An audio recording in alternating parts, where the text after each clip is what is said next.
All right. Good afternoon, good evening, good morning, depending on where you are in the world. I'm giving just a few minutes for colleagues to connect to the audio. Hey, hi everyone. More people are joining. I'm just leaving a few minutes. Good afternoon. Hello, hello. Good afternoon, good morning on the other side of the ocean. Good afternoon. All right. Hello, everyone. Let's get started slowly. I'm going to keep an eye on the waiting room because I think more of our colleagues are going to join us. But let's get started so we don't get delayed from the beginning. Hi, everyone. It's a pleasure to be connected with you today. Welcome to this first stakeholder consultation for the project Restoring Hope in South Africa. My name is Marion Marigot. I work as a capacity building and biodiversity senior officer within the Nature for Development program here at UNDP in New York. And it's a real pleasure to welcome you today. I see some familiar names from previous projects.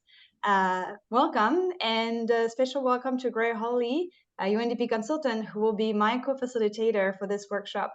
Greer, I bet you know a lot of people, but if you want to introduce yourself briefly. Hi, good afternoon, everyone. I'm Greer Hawley, and I'm a UNDP consultant appointed to help make this project relevant to the South African context and ensure that the project fulfills a corresponding need in the country. So some of you may remember me from the ELSA consultations, and I'm playing a similar role in this project by bringing stakeholders together and making the outputs of this project meaningful to the country. Thank you. Thank you, Greer. All right, so just before we start, I'm just going to highlight a few key logistics points.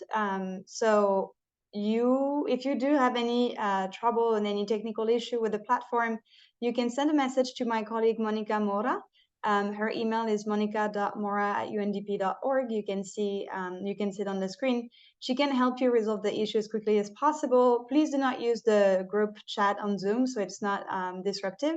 You can email her or send her a Zoom directly. Your microphones are muted by default during the session to help ensure that we can hear the speaker clearly. But if you do have a question, do not hesitate. You can either type your question on the chat at any moment, or you can raise your hand. And when the Q&A time comes, I will open your microphone and give you the floor. We really count on active contribution today, so don't be shy. We will also share all of the presentations and the recordings and content that we're going to review today together in a Google Drive folder. This folder is currently empty, and it's on purpose. We will upload the presentations after this session today. So Monica, maybe I can ask you to drop the link in the chat so it's handy for our colleagues. All right, so it looks like we have a group between 20 and 23 people today. This is great, and I know some of you may come in, come out. That's not a problem. Let's hope that the contribution and active participation remain high.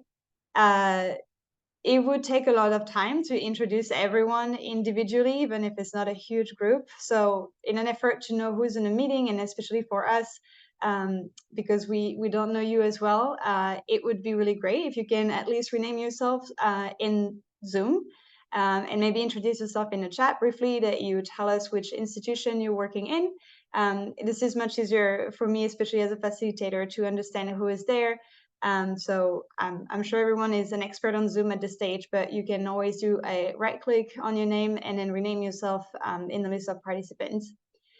So thank you for that.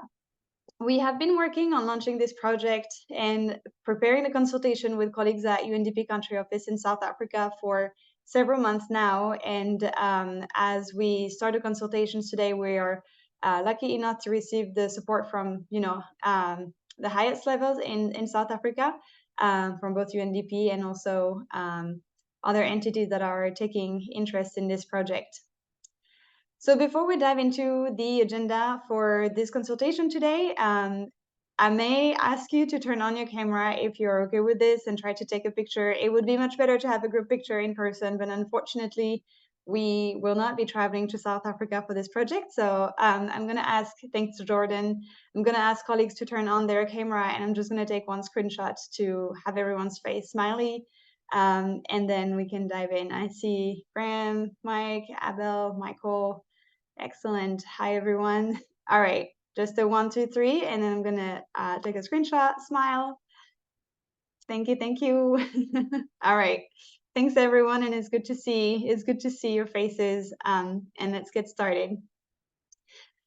Before we dive into the agenda for the consultation today, I am going to turn over to Jordan Parker, a program analyst at the Nature, Climate and Energy at UNDP South Africa, for welcoming remarks. So Jordan, good to see you. Thank you for all your support in organizing, and the floor is yours. Thank you, Marion. 1 second, let me just turn my camera on. Hello, everyone. I hope you're all doing well, and it's a pleasure to meet you all. So, as Marion said, my name is Jordan Parker, and I'm a program analyst working in the Nature, Climate and Energy portfolio in the United Nations Development Programme South Africa Country Office. So I believe most of you are familiar with me, as I've bombarded your inbox with emails over the last few weeks. However, today I'll be providing a few opening remarks on behalf of the UNDP Country Office and the Nature, Climate and Energy portfolio lead, Nokutula Mhene, who is currently on maternity leave as she's just had a baby. So I would like to begin by extending a warm welcome to all the delegates present here and expressing my gratitude, as well as the gratitude of the UNDP South Africa Country Office for your attendance at the first national consultation for the Restoring Hope project in South Africa. At today's meeting, we are thrilled to welcome participants from a diverse range of institutions, including delegates from the national government, provisional governments of South Africa, universities, NGOs, and the private sector. And we sincerely appreciate your presence here today and your valuable contributions to the Restoring Hope in South Africa project. So the United Nations Programme Country Office in South Africa is extremely excited to support the pilot project Restoring Hope, as this initiative focuses on collaboratively developing a landscape restoration dossier with the goal of prioritizing landscape restoration and rehabilitation in South Africa. And this involves consolidating both national and international restoration commitments and analyzing the most comprehensive spatial data available to assess degradation within South Africa. So the United Nations Development Programme is dedicated to the preservation and restoration of ecosystems. As we all know, robust and flourishing ecosystems offer extensive advantages to both the environment and human welfare. For example, they play a critical role in stabilizing our planet's delicate climate, enhancing human health, and contributing positively to cultural and economic prosperity. In UNDP South Africa, we actively support biodiversity in the country through the Biodiversity Finance Initiative, commonly known as BioFin, which is a collaborative effort between UNDP and the Department of Forestry, Fisheries and the Environment, and various other stakeholders, aiming to increase investment in South Africa's biodiversity sector. And it aligns with the National Biodiversity Economy Strategy, serving a strategic tool for sustainable advancement in the wildlife and bioprospecting/biotrade sectors. As the UNDP, we place significance on nature's role in realizing sustainable development goals, as the need to safeguard our planet and its ecosystems, with over 50% of the SDGs aligning closely with the need to protect the environment.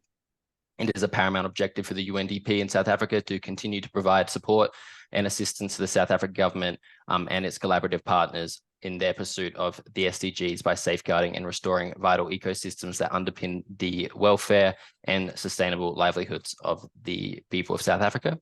So this project will build upon the achievements of the essential life support areas in South Africa, which yielded a geospatial tool which can be leveraged to align land use policies, identify priority areas for protection, prevent losses, and promote restoration, alleviate pressures, and facilitate ecosystem-based urban adaptation. And before I close, I'd also like to acknowledge the significant contributions made by individuals, businesses, and institutions in South Africa regarding biodiversity, geospatial data, mapping, and framework development. The UNDP acknowledges that South African organizations are globally recognized as pioneers in this field, and the goal of this project is to advance geospatial data, mapping, and frameworks. However, we don't want to duplicate efforts that have already been done. And we know that South Africa have been leaders in this field, both within their country, the broader African context, as well as the world. So wonderful. In closing, I would just like to say that the United Nations Development Programme in South Africa extends its heartfelt gratitude to you all for your attendance today, and we look forward to your active participation in today's workshop. And I'd like to thank you all for the work that you've already done on the dossier and in the realm of geospatial mapping. And we eagerly anticipate your continued involvement in the project, as we expect it to play a crucial role in the preservation and nurturing of the unique and beautiful ecosystems in South Africa. And just quickly, as someone that wasn't born in South Africa, but lives in South Africa, I want to say what a beautiful country it is. And I think anything that we can do to protect the ecosystems here is a very, very important task to be done. So thank you. Thank you, Jordan. Thanks so much. And yes, we do hope to have the opportunity one time to meet you all in this great, beautiful country. In the meantime, it's good to see you on Zoom. So thank you so much. I joined Jordan to, again, thank you for connecting. The time zones are not super easy, considering we have colleagues on the East Coast and the West Coast of the US, and I think you're 7 hours ahead of us. So thank you so much to make the time for this project. So I see a couple of colleagues have introduced themselves on the chat. Thank you so much, and more have joined us in the meantime. So feel free to introduce yourself in the chat and let us know which institution you are part of. And we're going to continue with just a few logistics before diving into the heart of this consultation. So as Jordan was mentioning, and as you may know, this project is a direct continuation of this project called, ELSA, or the Mapping Nature for People Planet project in South Africa. That project was implemented in 2021 and 2022. And with the work of national stakeholders, we identified ELSAs with 2 A's, which stands for Essential Life Support Action Areas in South Africa, which are recommended areas where nature should be either protected, managed, restored to help the country achieve its national goals in terms of biodiversity, climate change, and sustainable development. So what you see normally on your screen is, there you go, is the ELSA map for the project. And you can see that while the Pilot Aim project had 3 actions, nature-based action, we went a step further with South Africa, and we had actions for restoration, protection, but also reduction of pressure, urban adaptation, and avoid loss. And you can see in green the existing protected areas. And I recognize a few names, and I know some of you were involved in this project. So it's really great to be able to, continue working with you and build on this great project. So, in the end, last year our team has ended this pilot project of ELSA and we had an ELSA done in 13 countries with very interesting outcome in each. And we're happy to discuss this a little bit more later with our experts. So today, though, the project is not ELSA. The project is Restoring Hope in South Africa, and it seemed a natural continuation to work with you. So let's just review briefly the workshop objective together. So first, maybe I'm going to ask Monica to drop the final agenda in the chat. I think Jordan shared it with you a couple of days ago, but just so we're on the same page, we're going to drop this in the chat. And then there's a couple of objectives that we're trying to do in this consultation and this project in general. We want to identify and prioritize areas where policymakers can take restoration measure to meet national biodiversity and land degradation commitment. We want to review, the country's strategic priorities in the area of restoration. We'll do that with our colleague Enrique in a second. And we want to determine, the global and national data sets that can be used. And for that, we will review this version of the dossier that has been shared with you a couple of days ago and make sure that we can capture your feedback. We also want to see how systematic conservation planning is used in this restoration project and see how it helped us getting to the first version of the dossier. This project has 2 important sessions to consult the stakeholders. It will translate into, so we wish we could have an extended time to discuss with you, but because we're virtual and because everyone is very busy, we decided to have 2 sessions, basically 2 consultation. The first one is the one today, and the second consultation will be hosted later in Q3 of this year, Q4. We will be coordinating for sure with our colleagues at UNDP and other entities. But to briefly present you the idea behind the 2 consultation, today is the first consultation. It's important that you envision this consultation not as a one-shot, but really a first step of the process. So today we're going to focus on, the vision of the project, understand why it can be relevant in the context of South Africa and restoration activities that you're already doing. And then at the heart of the session today, we are going to look at the restoration dossier, this first version, and we will have a few presentations, on the dossier and the logic behind the dossier, the methodology and the data. But really the most important of this session today is to get your feedback for our science team so that we can improve this dossier and make a second version of it that could be shared with you.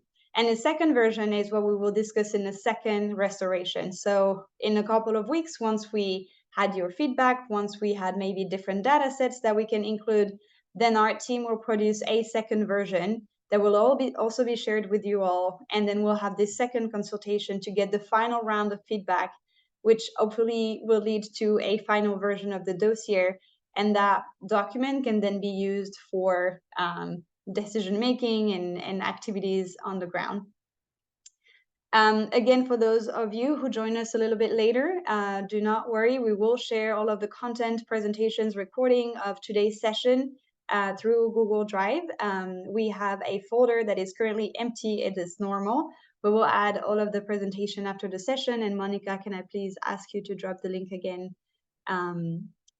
so colleagues have it handy? All right, so let's move on. Today for our session and our first consultation, we're going to focus on the vision restoration of South Africa first and understand what we're trying to achieve with the project Restoring Hope in the different countries that we're working with. And for that, I will call on my colleague Enrique Paniagua, also part of this global program on nature for development. We'll then have a discussion that involves all of the participants on how this project could, contribute to and support South Africa's priorities and efforts towards conservation activities, and understand how, what's the added value of this dossier, and understand what your expectations for this workshop. And the last part of the session, as I said, the global team and science team will present the restoration dossier. We'll have several presentation on the structure, on SCP, and on the data used. And then you can provide feedback on the different map that we're suggesting in this dossier and help us make it better. A brief thank you for the colleagues that have worked with us, without whom we couldn't do this project. So thank you to UNDP and especially UNDP country office in South Africa for working so closely with us in the past month. I think you can go on the next slide, Monica. And then we also want to thank our colleagues at CBD who gave us some seed funding to be able to implement this project, and many thanks to several other entities and ministry that have been working with us closely, not only on this project, but also on ELSA before, and with whom we're happy to continue this partnership. All right, so I've spoken enough, and it's already been 20 minutes, so I'm going to move us forward this first session of the day. We're going to discuss the vision of our work and discuss what we're thinking to do with this project, Restoring Hope, and discuss how we think and we hope that this project can support you and South Africa in achieve your commitment around restoration.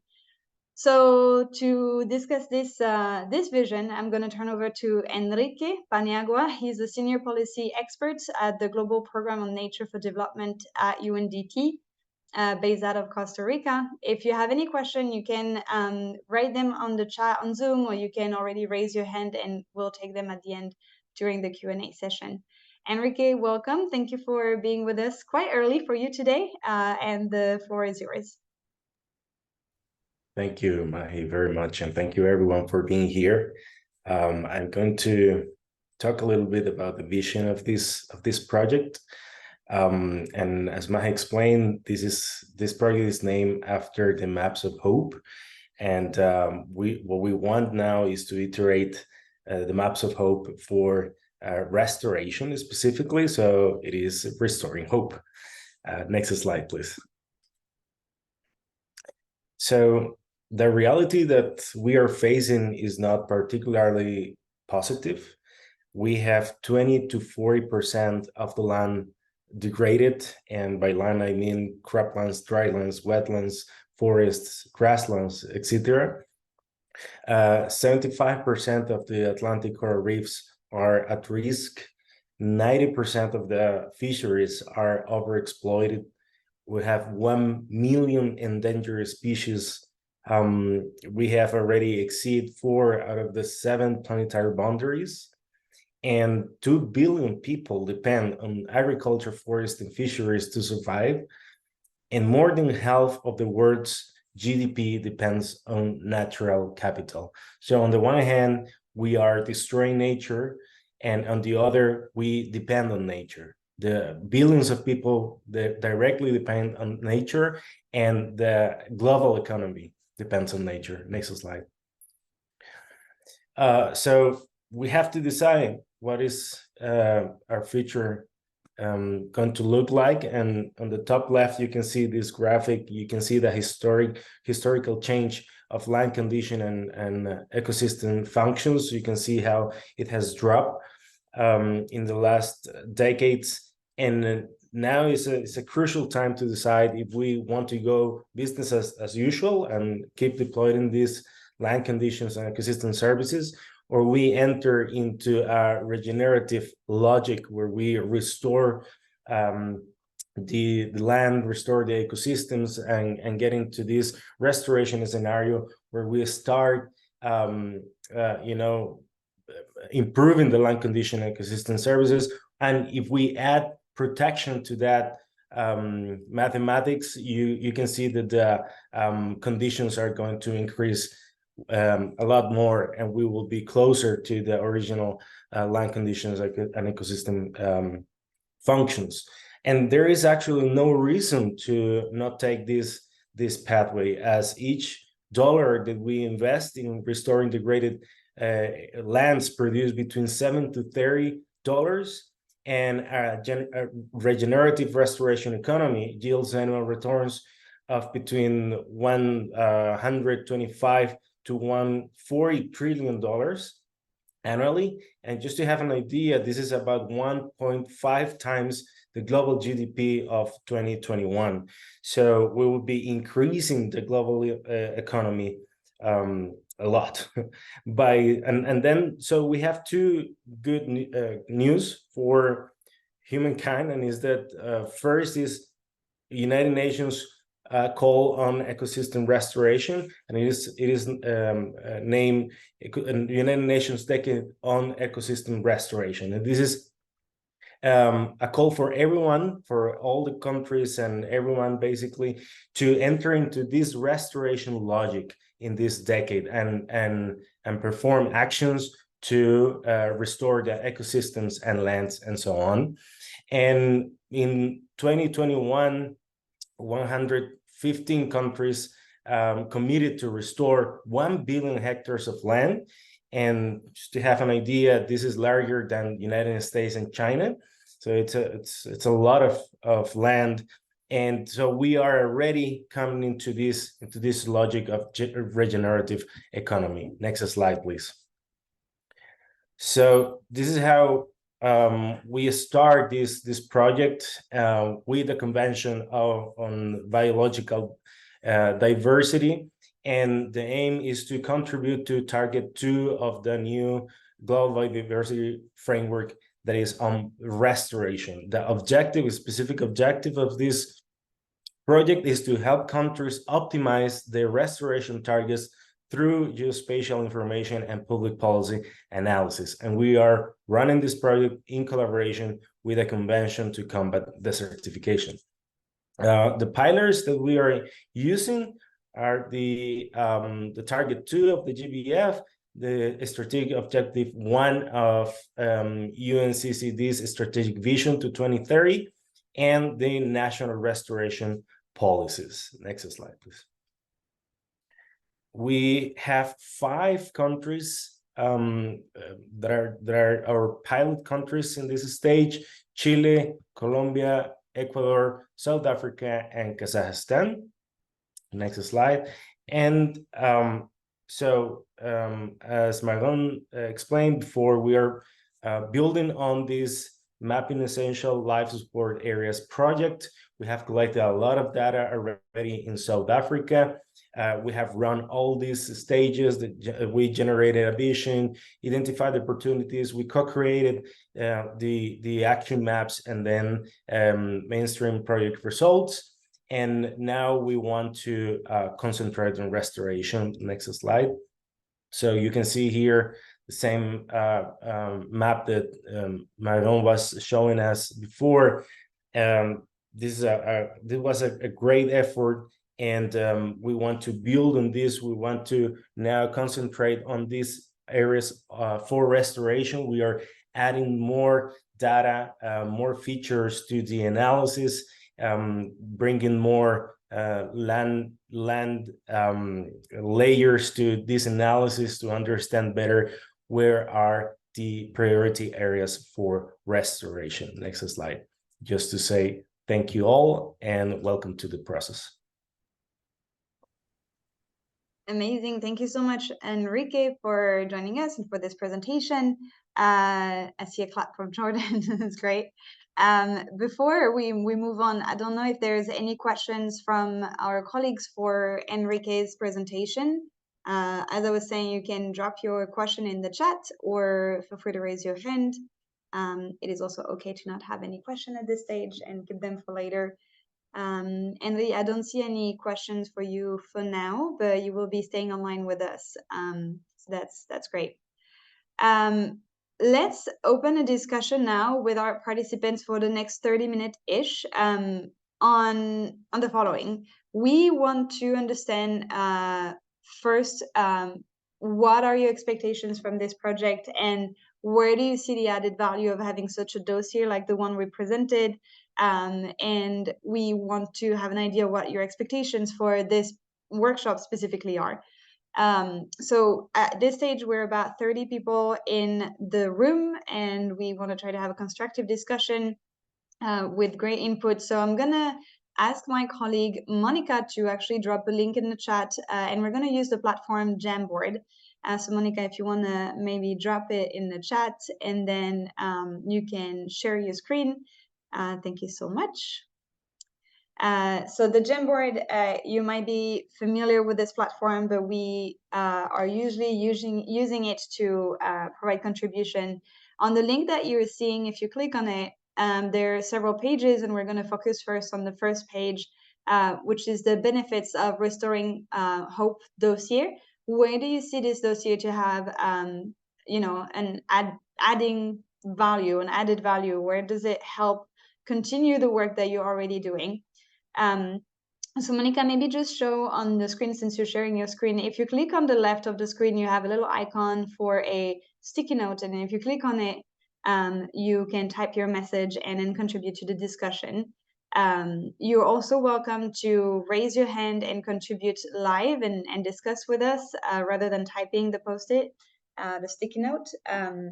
We just want to know where you see the benefit and added value of such a dossier. I think most of you have seen the dossier so far. So the floor is open, and I'm hoping that you can contribute and help us see how this can help you best.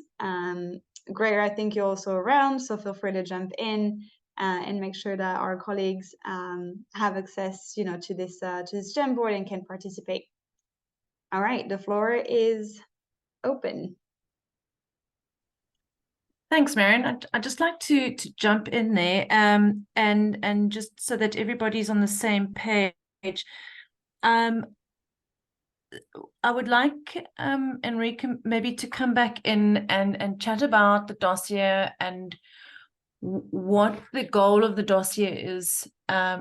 Is it the goal to pull together all the information available, all the current programs, restoration programs and projects that are on the go and on the boil, and identify mechanisms for restoration implementation? So pulling all the information as well as the policy commitments into one report or one place that can be used as a reference document.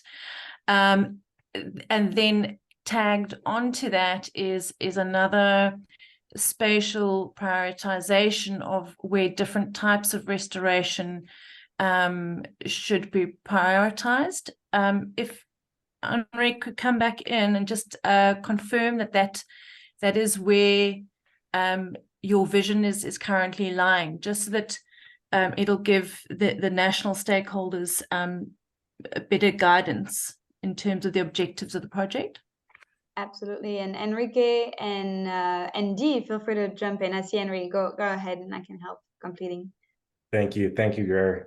Yeah, I think what we want is to offer, to bring to the table the best data available, global and national data, and we are not producing new data layers, let's say, like on the ground. We are using the existing data layers, but we have collected a lot of information in South Africa in the recent past, and we are open to collect more for this project, just to make sure that we are using the most up-to-date information at national level, and we are bringing a lot of global data available as well, with really good scale, 250 meters, if I'm not wrong. So yeah, the idea is to bring all this together and create this vision on the priority areas with the best information possible. That is the idea. Thanks, Enrique. And I see we have a contribution from one of the colleagues who's saying that it's a good way to consolidate all effort in the country on restoration, and it's a good platform of information for the government to prioritize rehabilitation efforts. So that's great. I'm hoping there can be more contribution where you see this added value of a dossier, and it's also okay to say that a dossier is not the most helpful, and see what we can do to be helpful. We just would like this session to be active and have your contribution rather than us only speaking. So I'm hoping that colleagues can drop comments. I see another question that probably more for you, Enrique. So how will we prioritize which area, and what will be the criteria? So that's more a general question that Dee might actually want to jump in for. Dee, I think you're connected. Feel free to jump in. Good morning.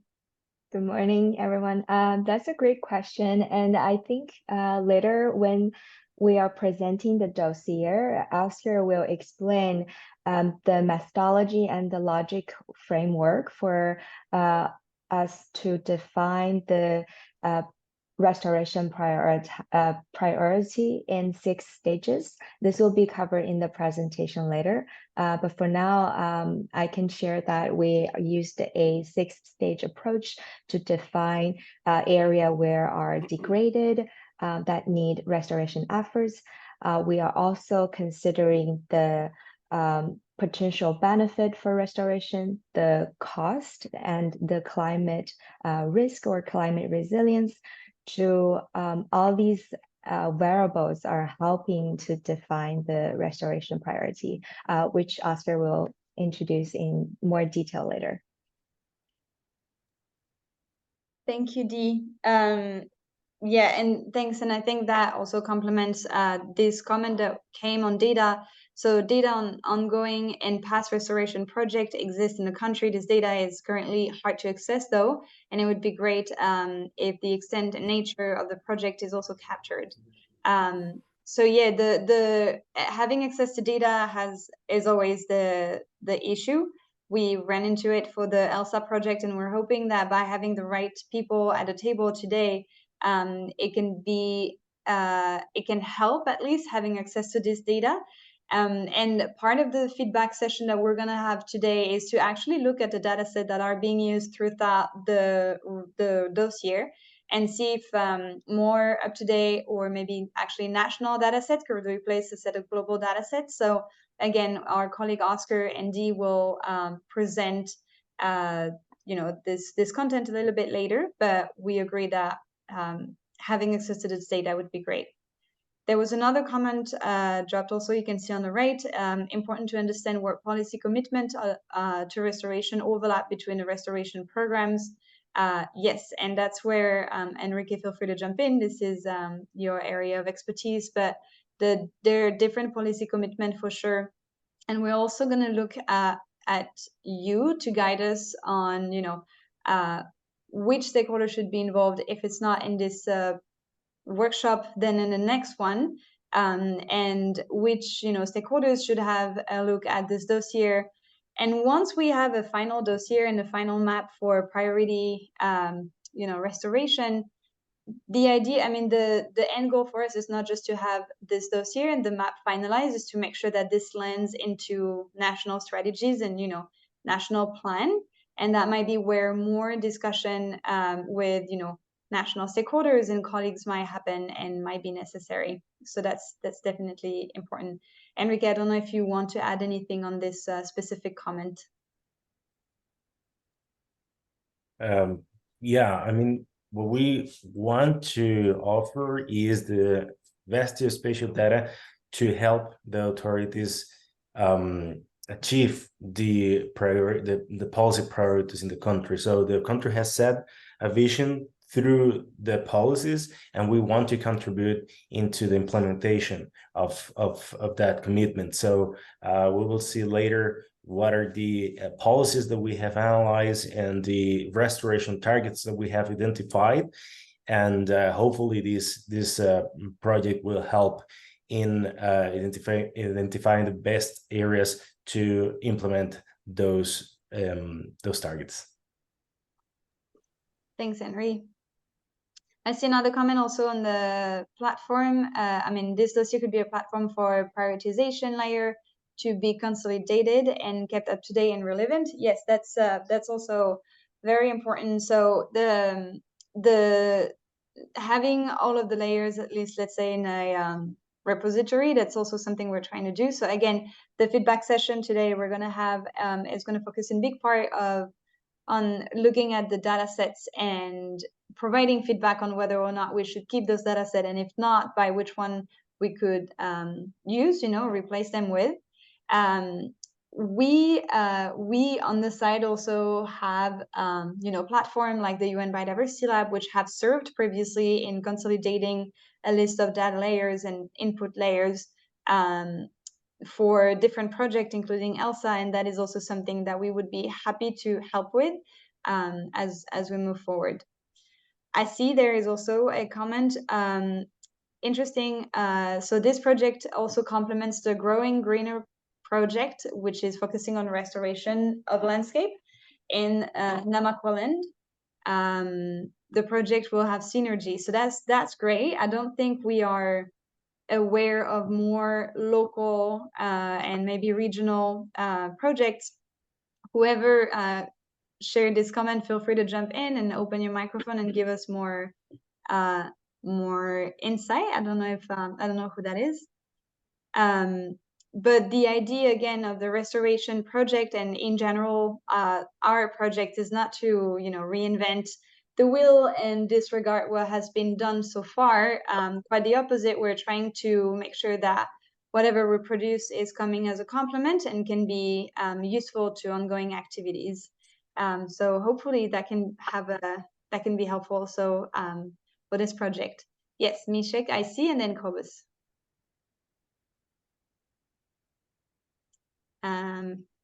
Mishek, I don't know. Oh, you're on mute. I cannot hear you.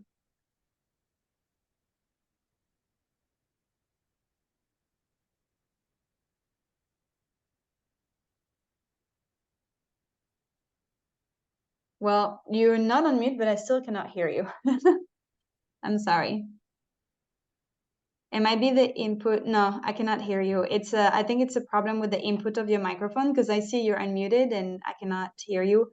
If you go on Zoom and on the icon for the microphone, you can choose the select a microphone, and you might want to try to choose another input source. Nope, Still no?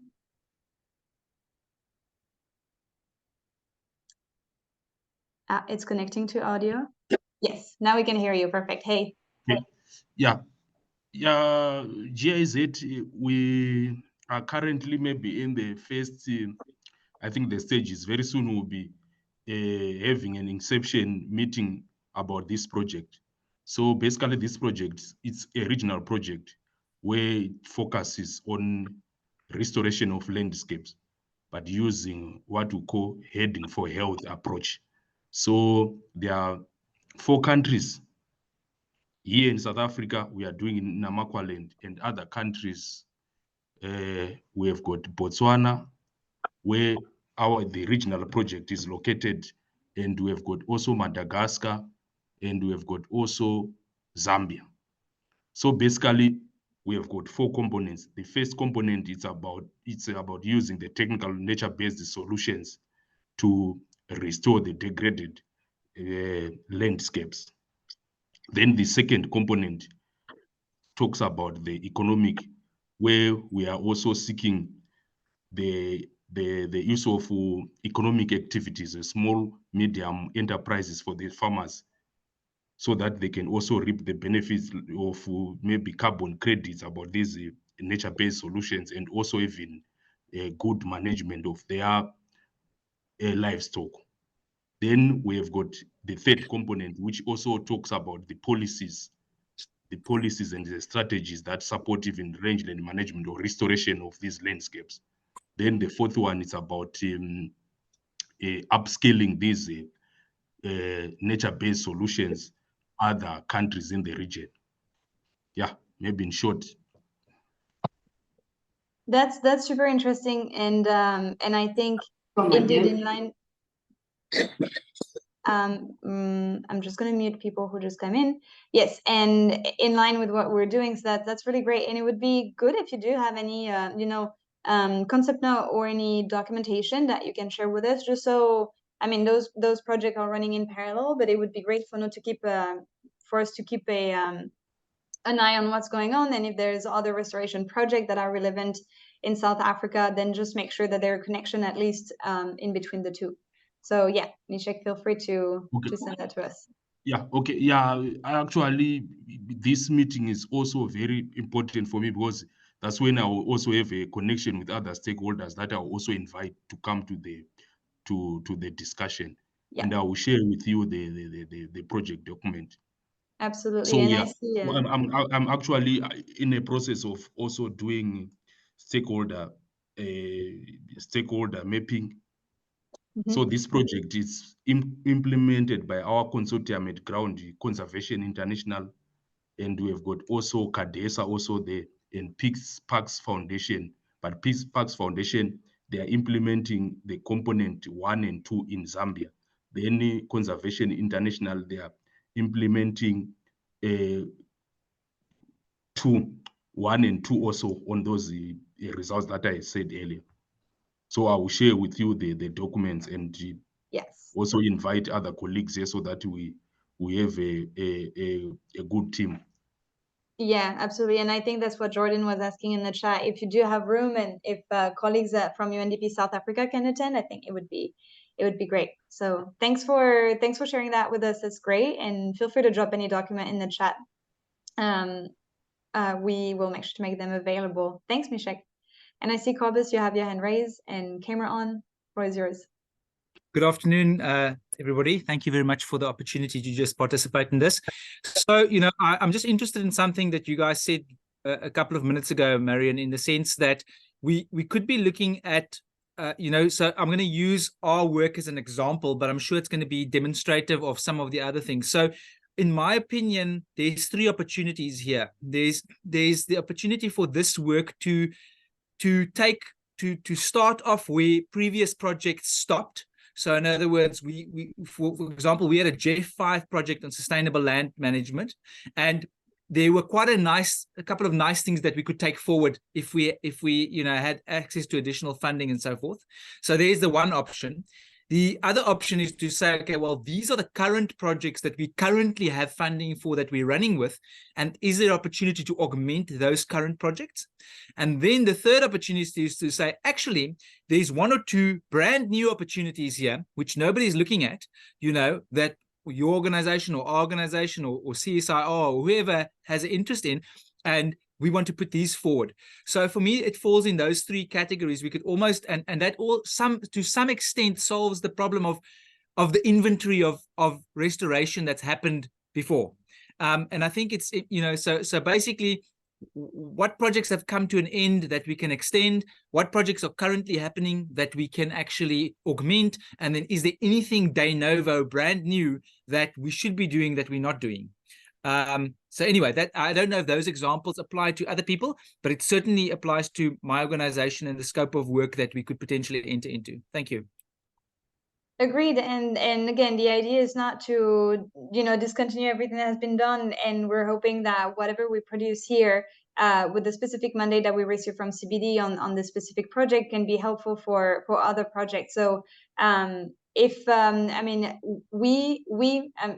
mean the global team, are of course not aware of all of the details and all of the restoration projects that are happening in a given country.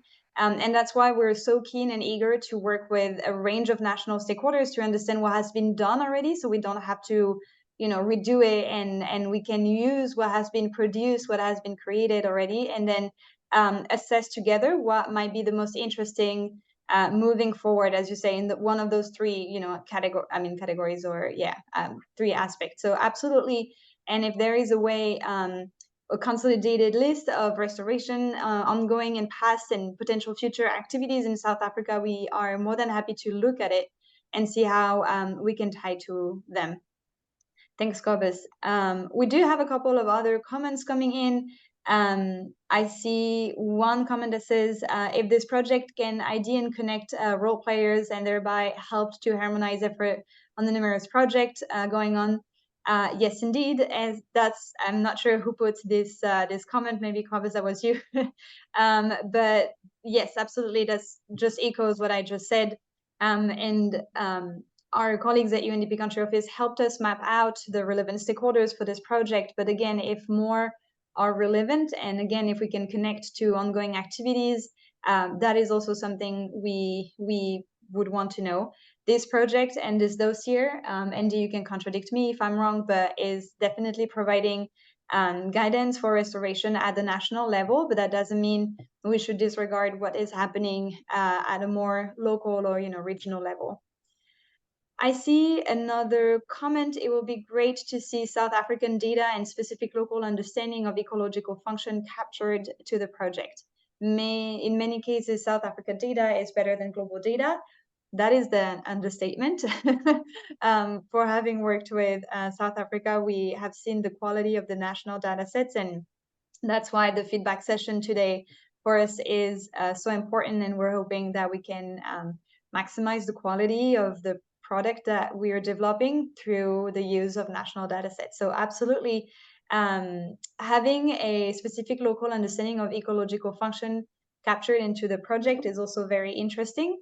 And so that's why we are also hoping that your feedback will not be only purely on the data sets, but also maybe on the logic of this restoration dossier, and on the outline if needed. We want to make sure that whatever we produce is relevant for the different stakeholders that are working. So whenever we come to this feedback session, please do not be shy and share your feedback with us. We do have a couple more minutes. I don't know if there is any comment specifically on the dossier and the project, but if not, maybe Monica, I can just ask you to go to the next slide and take about 5 minutes to look at, the next slide on the Jamboard, sorry. So we can understand what are your expectations and what you would like to get from the consultation specifically. For us, as I explained in the objective, the consultation is a way to present the dossier, and that includes, the policy section, the logic behind the mapping section, and then the data set that we use to create a degradation map, as well as a restoration priority map. So for us, the goal is to present and receive feedback from you.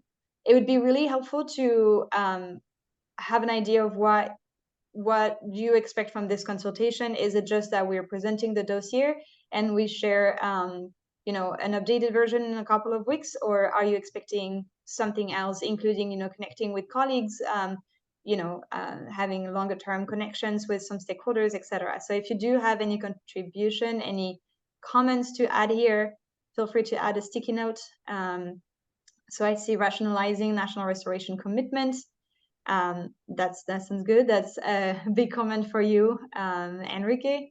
And Enrique, I think we'll talk about this policy and commitment aspect in a second.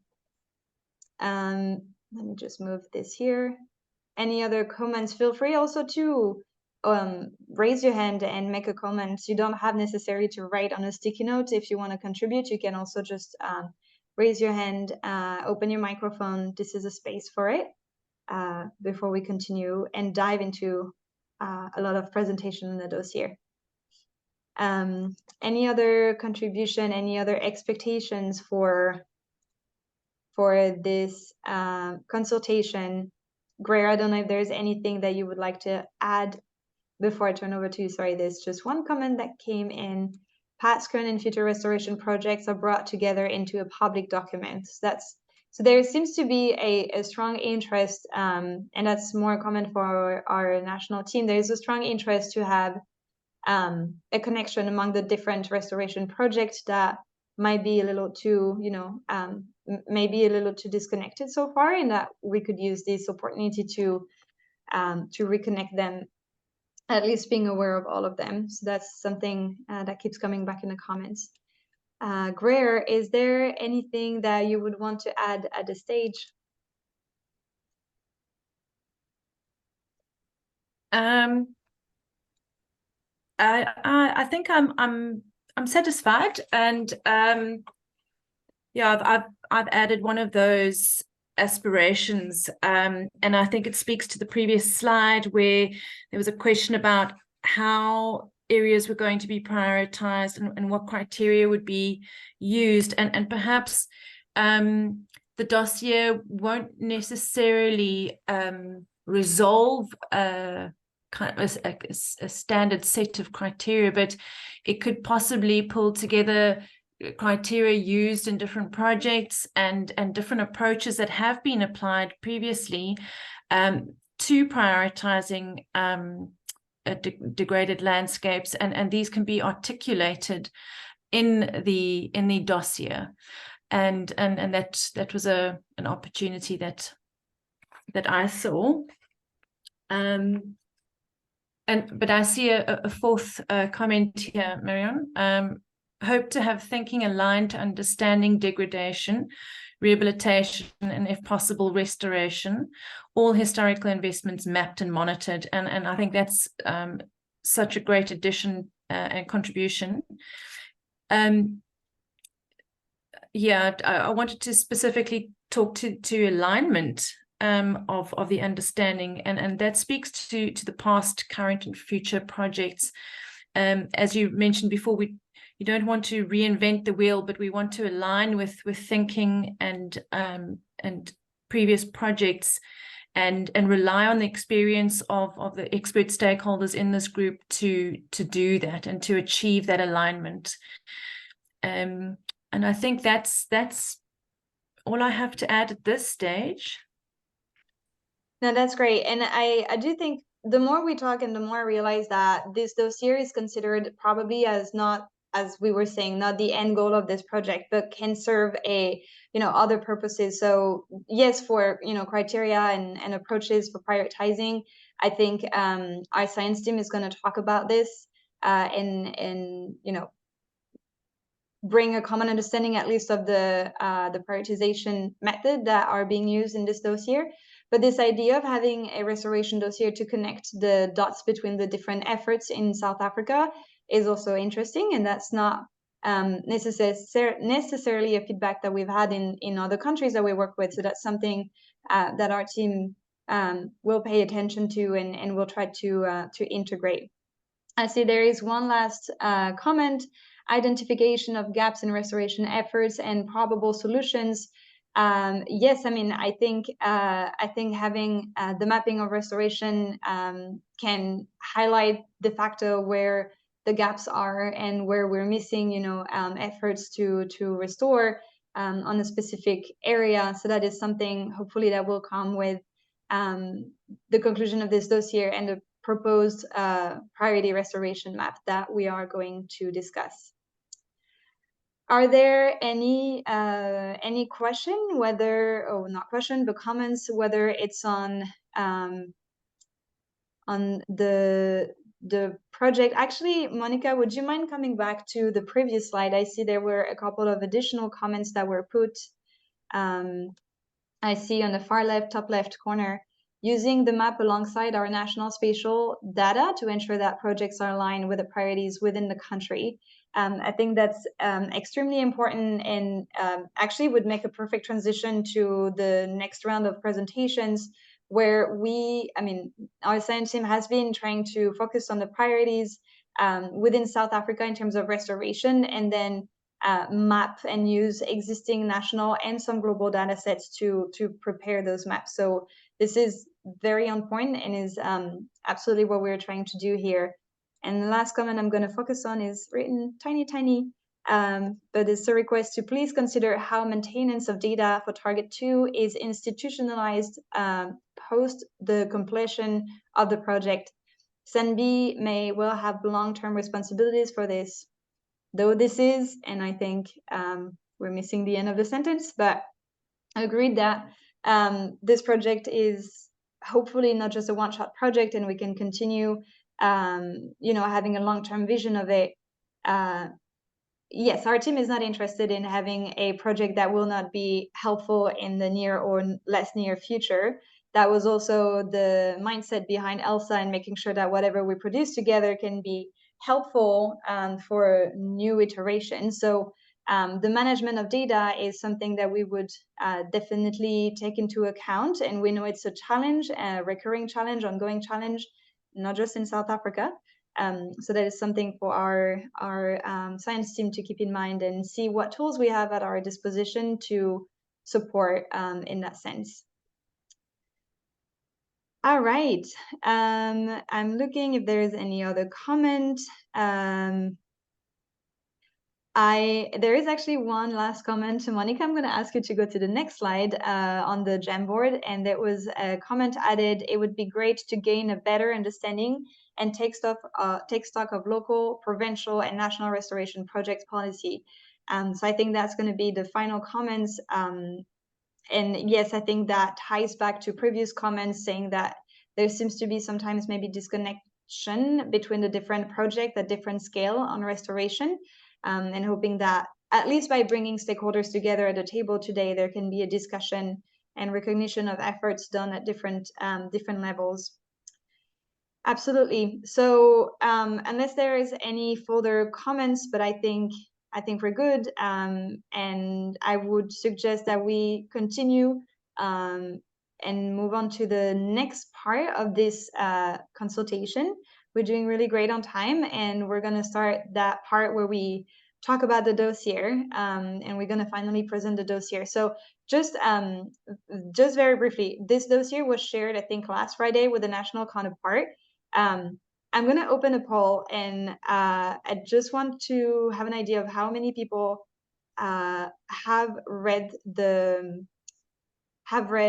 dossier or have been able to look at it. So if you go back on Zoom, actually, can you stop sharing the screen, Monica, for just a sec? And I'm going to just relaunch that. Okay. You should see on your screen. Did you, just a question, did you have time to read the first version of the restoration dossier? If you have not had time, it's okay, no blame here. It's just for us to adapt the content of the discussion and the facilitation of the discussion. It's not the same if we have a clear understanding of the project and the dossier or not. So I think I have about 10 responses right now that came in. Okay, I have a few more coming in. I don't want to spend too much time on this. But it looks like in majority, I don't I don't think the majority of you have yet read the dossier, which is totally fine. For our team, Enrique, I know you're starting. For our team, just to keep in mind that this might be new content for most of our colleagues today. So take your time in going into some detail that may have been overlooked so far. Great, perfect. So with this in mind, and thank you for answering, this is helpful. So we're going to turn over actually to Enrique and to colleagues. We're going to have Oscar Venter, the lead scientist of this project, and Scott Atkinson and Dee Zhang. They're all going to present the dossier in the overall dossier. So we're going to start with an overview of the dossier. We're going to dive a little bit more on the policy side of it, and then the mapping section, understand the logic of this mapping section, and then focus on the maps we're proposing, including a degradation map and the restoration priority map. So we're going to have, I think, 4 or 5 presentations. At any time, if you have any question, feel free to drop them in the chat. Feel free to raise your hand. We'll pause after each presentation so you can discuss. And we're hoping, again, that this is a dynamic session rather than just us presenting for too much time without having your feedback. So Enrique, let's turn over to you again. Welcome back. And maybe you can present a little bit the policy work done in this dossier. Thank you, Madam. Yeah, I want to introduce very briefly the dossier that we have presented, that we have put together. And I see that many of you haven't had the chance to go through it. Makes sense. But this is basically the 2 parts of the dossier. We have first an overview of ecosystem restoration in South Africa, where we want to offer the ecosystem restoration governance and the challenges of ecosystem restoration in the country. Just a very brief introduction to what are the details of ecosystem restoration in general. And then we want to look at the public policy priorities that South Africa has set. And then we have a second section on mapping hope, which is the spatial data for ecosystem restoration. And there we have 5 different subsections: the current state of ecosystem restoration, the opportunities for restoration, potential benefits, climate change and restoration, and the restoration priorities. So yeah, we want to focus on this second part, as we want to check the methods, the data layers, and so on, that we have used to develop this section. So the consultation would center the attention in this piece. But I want to go through the public policy analysis very quickly, so that you can have an idea of what are the policies that we have analyzed and the objectives that we have encountered. So if you can change that slide, Moni, please. Thank you. So feel free to drop in the chat the comments that you have around the policy analysis. If you think that these policies here do not reflect the whole spectrum of policies that we should be taking into account, please feel free to write to us saying, okay, I recommend you to check also this and this policy, and we will add that to the analysis. But these are the first 13 policies that we have reviewed, and we want to highlight the National Biodiversity Strategy and Action Plan, the LDN targets, the updated NDCs that obviously contribute a lot to these analysis. They have a lot of inputs on restoration. And next slide, please. And also to highlight some of the targets that we have identified as more relevant for the spatial analysis. You have here improved productivity and soil organic carbon stocks in 6 million hectares of cropland by 2030, rehabilitate and sustainably manage 1,800,000 hectares of forest by 2030. We have another one here on how to manage and rehabilitate grasslands, and also one around degraded land under this is particularly important because it includes the riparian areas, right? And this comes from the strategic plan of the Department of Forest, Fisheries and Environment. And then another one from the NDP medium-term strategic framework to basically, it basically says 80% of the greater ecological infrastructure is restored by 2024, and 850 wetlands are under restoration by 2030. And this also comes from the NDP medium strategic framework. And so this is just a very quick vision on the public and public policy analysis. We have a lot more targets around restoration. I was personally very impressed by the number of targets that South Africa has set, and they really talk to one another, right? This is really good. But we just wanted to offer a quick overview on these. Please drop more comments. I see that comments are coming. Thank you very much for that. Mahi, over to you. Yeah, thanks, Enrique. There's a few comments. So Paul is recommending that we look at the Act 70. It's from 1970, but its new version is currently in the Parliament, and it's the PDALA, so it's Preservation and Development of Agricultural Land Act. Paul, do you have any idea when this new version could be potentially approved? Because I think, Enrique, at least in the past, you've worked with approved and adopted plans rather than draft versions to make sure that we have the final version. So I'm assuming it's the same here. So Paul, if you know when this is coming, that would be great. Jean-Marc is saying that the 3rd edition of the National Water Resource Strategy is now available, and you do have the file and read in the chat. So if you want to download this one, that'd be great. Thanks, Jean-Marc. This is great. And Jen, good to see you. Jen is saying that the LDN targets for all biomes in South Africa is not just for grassland and forest. Enrique, I see that you're nodding. Yeah, indeed. I don't know if I don't have the CR open here, but I would like to showcase the full list of targets that we identified. Let me see if I can find it here. But indeed, it is very comprehensive, the list of targets for the LDN voluntary targets. And there are a lot of biomes there, and we have captured all of those. So don't worry about that. And thanks for the comment. Great. And as Enrique is looking into this, I just want to come back on Jen's comment before, not necessarily related directly to the presentation, but Jen was saying that the RELISA project did a stocktaking of restoration prioritization effort in South Africa. And the Economics of Restoration project has compiled a database of restoration projects from which it intends to produce an interactive GIS platform and modeling tool.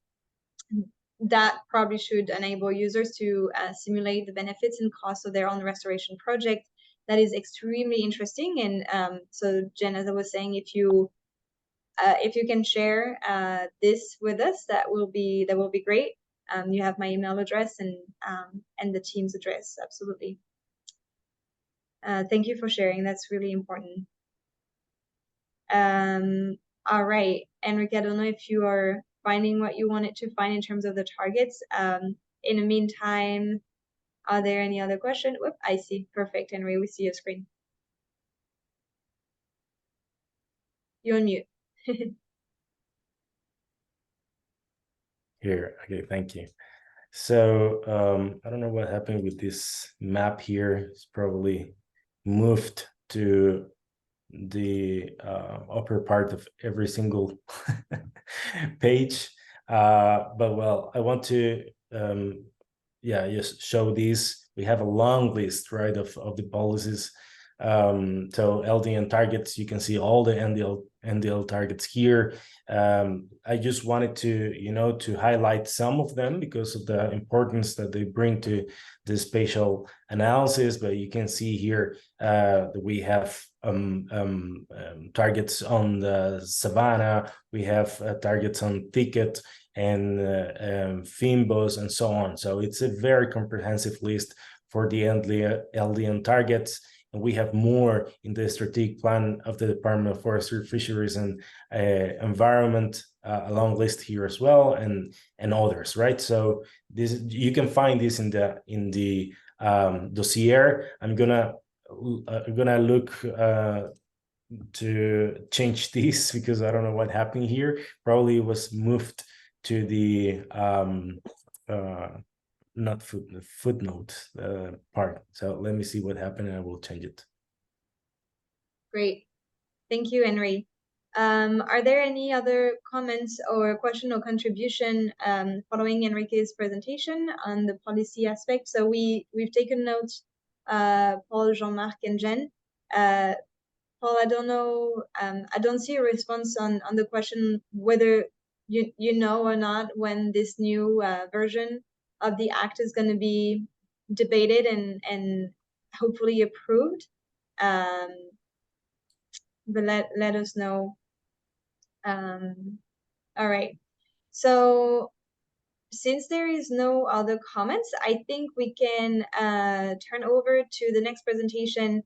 Next presentation is going to be with our colleague Oscar. I think Oscar, you joined us a couple of minutes ago. Oh, I'm sorry. I see that Paul, you have your hand raised. I'm sorry. Please go ahead.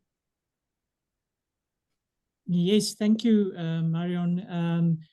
Yes, to the new legislation is currently in process for public participation. Most of the provinces are done already. I think they're busy with the last one or two, and then it will be sent to Parliament for their final comments. So it is legislation that probably will go through for approvement in the coming year. And what is more important for me is that together with that, there are some mapping processes that will link onto that legislation, which play a huge role in this whole project. One of it is the mapping of agroecosystems. And the other one is the mapping of protected agricultural areas, where we will actually demarcate high potential agricultural land, both for cultivation and rangeland. And these areas will be then declared as protected areas in terms of protecting them against other permanent transformed land uses, such as mining and residential developments. So there is a lot of actions going on at the moment at the department. Some of them are finished. The protected areas for cultivation are finished. We're busy with the protected areas for grazing, and we're also busy with the mapping of the agroecosystems. So all these things were linked into this new piece of legislation. But even if we're not finished on time for this project, I think it's still important that you have a look at the old Act 70, because the whole purpose of that act is to protect agricultural land against these permanent transformation. And I think it links in very well to the whole purpose of this project.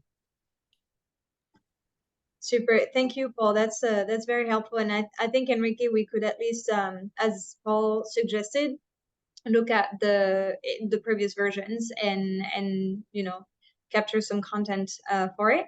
And Paul, if you can let us know also through UNDP colleagues if there is any news on this plan, even if you say it's not in a timeline of this project, that's something that we would be really interested in following.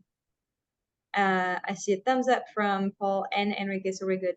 Jean-Marc, I see that you have your microphone open. Is it something that you want to add?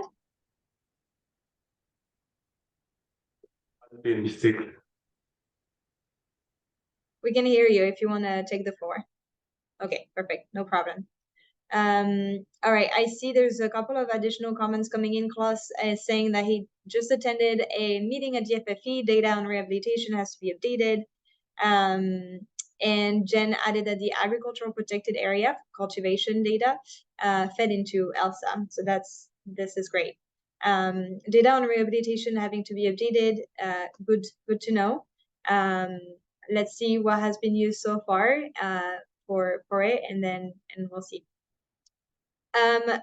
Oscar, let's move on to your presentation. So Oscar Venter, that some of you might know, especially from the ELSA project, is the lead scientist of this project and is joining us. Good early morning for you, Oscar. Thank you for joining us. His next presentation is going to be more so on the overall logic behind this restoration dossier. So just give me a second. I see that Monica had dropped the connection, and I think Monica is back. Monica, if you want to share your screen, you can go ahead, and then we'll have Oscar's presentation. If you're experiencing some difficulty, no, perfect, excellent. Thank you so much, Monica. And Oscar, good morning. Over to you. Thanks, Marianne. Nice to see so many familiar faces or names that participated in the ELSA process. That was such a rewarding process for the entire science team. So it's great to be re-engaging you now around restoration rehabilitation. If anyone is visiting the dossier, the experience that Enrique had seems to be the state of things in that document at the moment. The maps seem to be self-replicating throughout the document, and it gets even worse further down. So obviously we'll get that sorted as soon as we can and get a clean version. Okay, so we're now going to shift gears within this session to hear from the science team. We'll start with myself, giving an overview to the methodology and a little bit of the data used.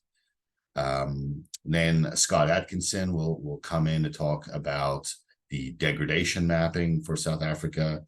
And then finally, Dijang will really go through in detail the data that was used across the restoration dossier and give an opportunity for further feedback. Already, I'm seeing a lot of great feedback come in. That was our experience previously mapping ALSAs for South Africa. A lot of expertise within the group. Okay, so the science team is really working on the spatial data component of mapping opportunities for ecosystem restoration, or probably more correctly, rehabilitation in South Africa. Okay, thank you, Monica, for the slide change. I'm going to do a little catch up with you. So in my presentation today, I'm going to present the overall logic that you'll see within the restoration dossier. And then I'm going to give an overview of the methodology and some of the data that were used, and finally leave a bit of time for some further feedback. Next slide, please. I just want to reiterate that really the purpose of this work is to identify restoration priorities within South Africa with an eye to supporting the commitment made in Target 2 of the Kunming Global Biodiversity Framework. That is to ensure that by 2030, at least 30% of degraded areas have been restored.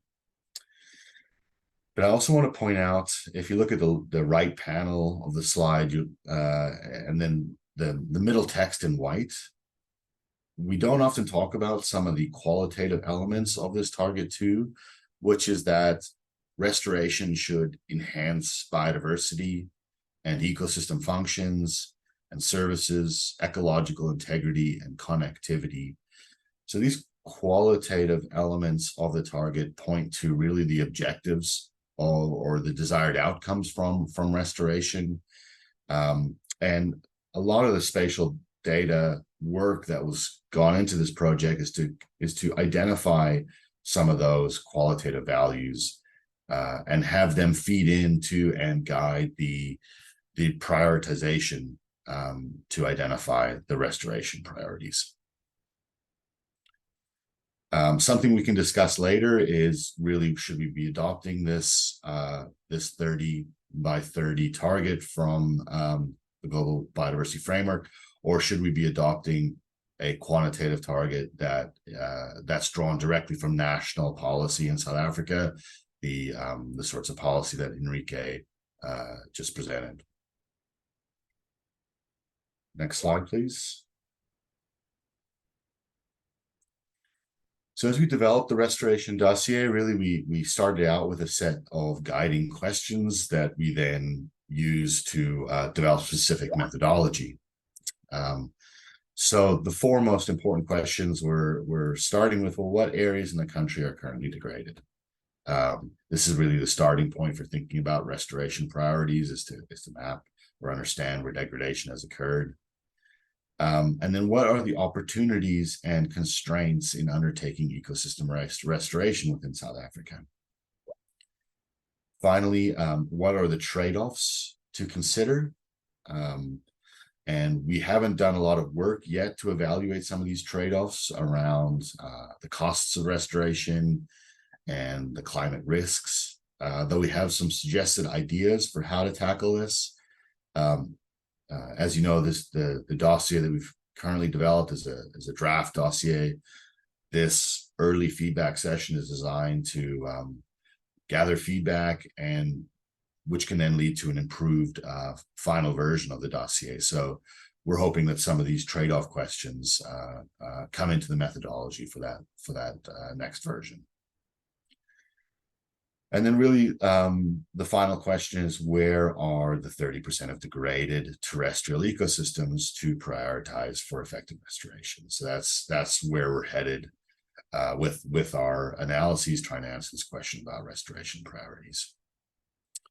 Marianne, I'll just ask, I'm not seeing the chat, but it sounded like some comments came in. Is there anything that we should pause for and address now? So far, so good. It was more so comment on using the PDF version of the dossier because of the maps moving around. Oh, thanks. Thank you for the workaround, whoever suggested that. Monica, if we could go forward one slide, please. Okay, so this is the dossier's basic structure around, regarding the spatial analyses. The structure within 6 steps or 6 stages. The first stage was to map potential habitat distributions within South Africa as a baseline for thinking about the natural condition of ecosystems. Step 2 is to identify opportunities for the restoration of ecosystems. So this is really around looking for areas which have been degraded. The third step, and really the bulk of the work, was to map the potential benefits of restoration. Steps 4 and 5 are around the trade-offs. This is the work which we haven't yet completed, and we value your feedback to guide its inclusion. This is about including proxies for the costs of restoration directly within the prioritization, as well as climate resilience, evaluating the risks that climate pose to restored ecosystems. And then step 6, the final step, is to bring this all together into a systematic conservation planning tool prioritizer to identify restoration priorities. Next slide, please. So that first step about mapping potential habitat distributions, this is really to set a baseline for the natural condition of ecosystems within South Africa. Obviously, South Africa has a deep history of human involvement in landscapes and interactions and alterations of those. So I wouldn't look at this as really a historical map. This is really a potential habitat distribution map. What might naturally occur based on climate conditions and soil conditions should habitats be restored. National data were used to map these potential habitat distributions. The map that you're seeing there is the biomes of South Africa, which is data pertaining to 2018 or developed in 2018 and comes from the South Africa National Biodiversity Institute. You can see obviously South Africa is has quite diverse ecosystems, including grasslands, savanna, fynbos. I think most people on this in this session probably know these major ecosystems quite well. Next slide, please. So moving from those potential natural ecosystems to map in the second step, the opportunities for ecosystem restoration. These are the areas that could be considered for restoration activities. Obviously, a move to actually implement restoration requires a much deeper analysis of the feasibility of restoring ecosystems, including community land use planning, desires for restoration, social and economic considerations. But here, when we're mapping the opportunities for ecosystem restoration, we're just using spatial data to identify places that have been degraded as really the first cut of feasibility for restoration. So the next presentation is going to really focus on this mapping effort, which is led by Scott Atkinson. This effort acknowledges that degradation can occur by a number of vectors, including reduced land productivity, which in itself could be for numerous reasons, such as changing climate conditions, soil degradation, or outright land cover change or degradation. This degradation mapping also maps land use change, which is degraded natural ecosystems, as well as other forms of human interactions with the landscape mapped within the human footprint, including things like road networks, electrical infrastructure, human population density, all of which can apply pressure to natural ecosystems and either degrade or convert them. So something I'll note here is that this mapping effort does use primarily or entirely global data sets. I know South Africa has its own excellent land cover mapping, which does consider an element of degradation.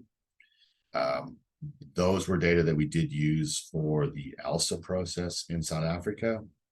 So I would value your feedback if you feel we should maintain this approach using global data and these three elements or drivers of degradation, or if there's national data we should use instead.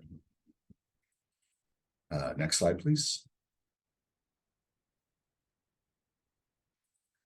So our third step was to map the potential benefits of restoration. And again, this is really where a lot of the work went. The idea here is to indicate where environmental values are across South Africa, which could benefit from restoration. And again, this links back to the qualitative estimates, qualitative elements of Target 2 of the GBF, pointing to really what we're trying to achieve from restoration: biodiversity conservation,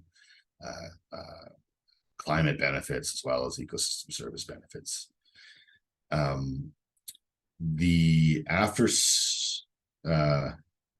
After my second presentation, I'm going to be back in a few minutes presenting another element of the work.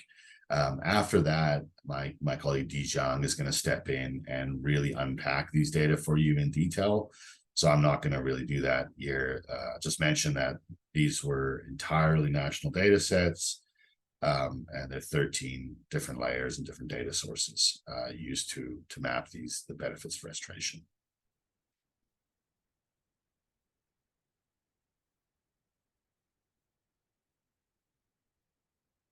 Okay, I'm going to go next slide, please. So I'm skipping steps 4 and 5 around trade-offs because I'm going to loop back to that in a minute. So here I'm on our 6th step, which is really the final analytical step to identify priority areas for restoration. So we have a draft map here, which is also found in the dossier, identifying from our analysis, the one I kind of just gave a brief overview, where restoration priorities are within South Africa to achieve the 30 by 30 target, which based on our degradation mapping would equates to roughly 23% of South Africa's land area. Look at this with a grain of salt. This is again our draft map of restoration priorities. I just wanted to show you what a priority map looks like, though we understand that this is likely to change before we get to the final restoration dossier. I'm gonna, when I circle back to you in about 10 minutes, I'm gonna give you a little bit more detail about the methodology used to generate this map and how the various data comes together using systematic conservation planning to derive this priority map. Next slide, please. Okay, so here I wanted to touch on the steps 4 and 5 around trade-offs for cost and climate. So we know that restoration can lead to many economic benefits in South Africa. A great example of that is ecotourism, but other forms of ecosystem services as well. At the same time, there can be some trade-offs against other competing land uses where restoration might entail foregoing other economic activities, putting them aside to allow the restoration of ecosystems. So our idea here is to include at least one of these major opportunity costs of restoration, and that is the agricultural opportunity cost, the potential agricultural opportunity cost of undergoing restoration. We have these data here on agricultural suitability, a continuous measure from low to high, which is likely correlated with the opportunity cost of restoration. The most agriculturally suitable places are likely the highest cost places in terms of foregone agricultural revenues.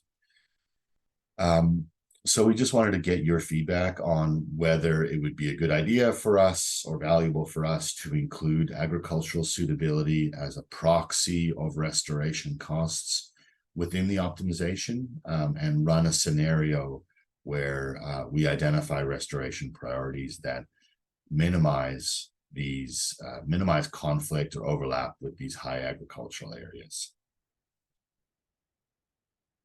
And next slide, please.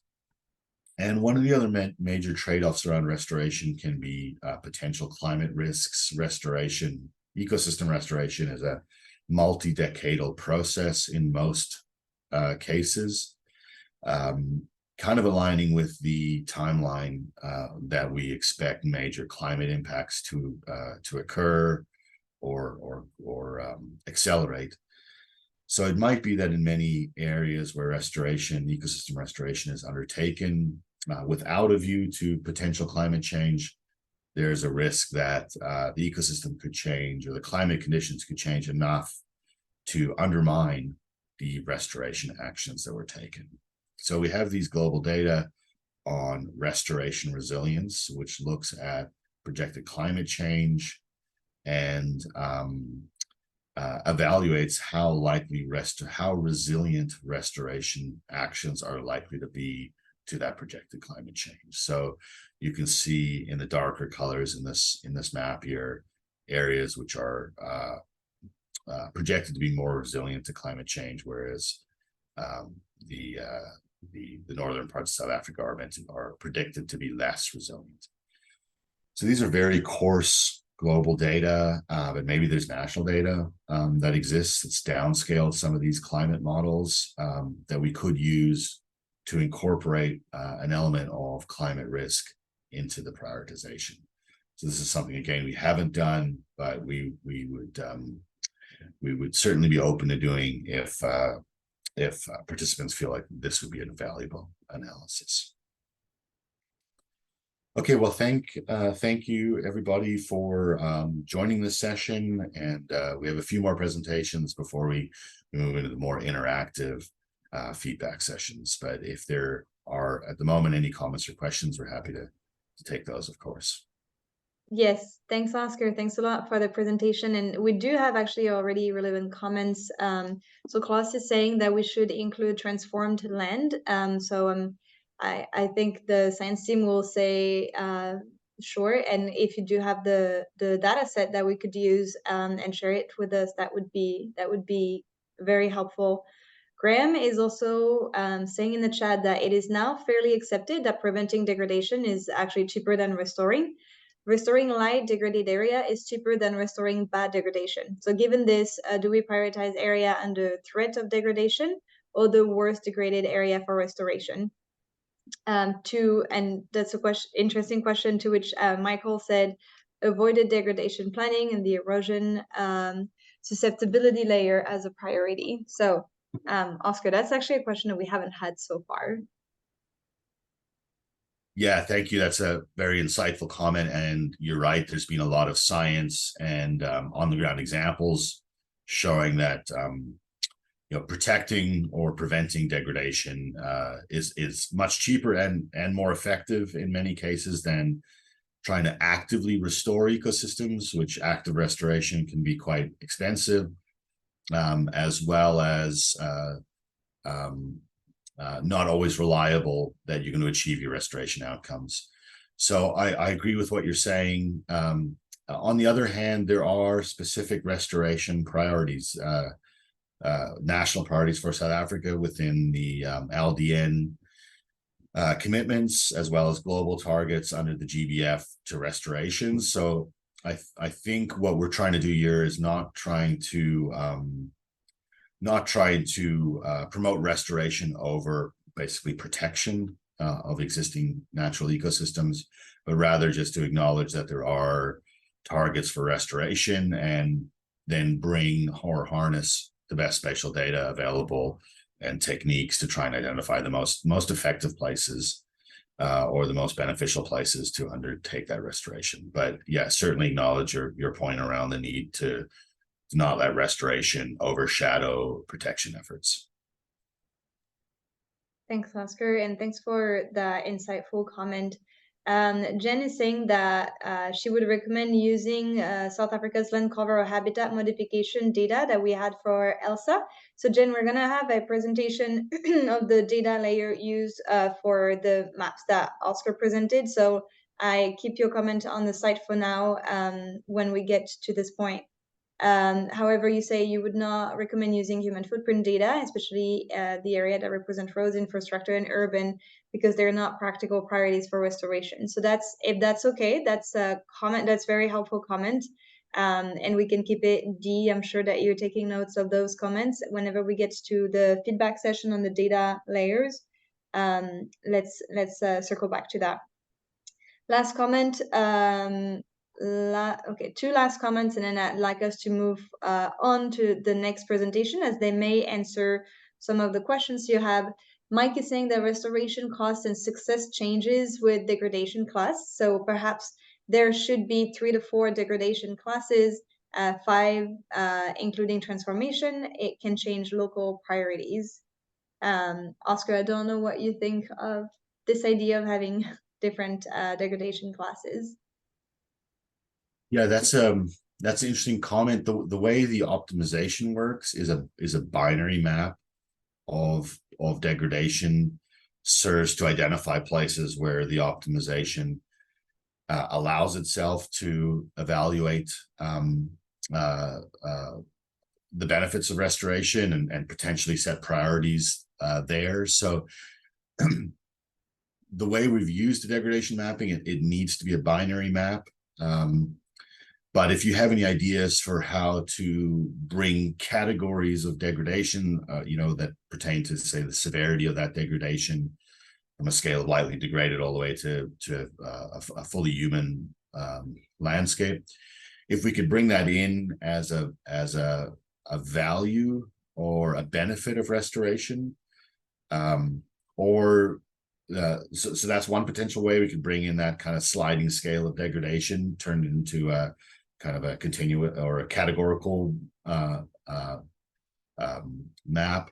The other way might be through cost. So we could, if there's a scale of degradation severity that correlates or can serve as a proxy for the costs of restoration, we could bring that layer in there. So we still have an overall map of degradation as a hard constraint of where restoration can occur, but then a degradation map with classes of degradation could serve as a cost layer, acknowledging the higher costs of restoring the most degraded areas. Thanks, Oscar. Taking notes of that. And then Greer, we'll take your comment before we move on to the next presentation. How will climate change resilience be used in the prioritization? Does that mean that less resilient equals higher priority, or the other way around? Because those particular data, and again, we got to acknowledge how coarse they are for South Africa. I'm not sure if that was roughly 30 pixels of data for the country. But if we were to use those data, they were developed not to evaluate potential climate change on natural ecosystems, but to evaluate the likelihood that restoration would fail because of climate stress, the stress of climate change. So my thinking is the best way to use that would be as an inverted cost, where the least resilient places are the highest cost places, because they have the highest risk of failing over the next decades. Thanks, Oscar. Greer, I hope this is helpful. Let's move on to the next, and I see a thumbs up. Let's move on to the next presentation, where Scott Atkinson, one of our spatial experts, is actually going to present how we came up with the degradation map that you just saw in Oscar's presentation. So, Monica, can we play the recording? I think Scott is in Australia, so it's probably the middle of the night for him. So he sent us a recording. But if you do have questions after that, we can obviously take them and have Oscar and Dee supporting. Over to Scott.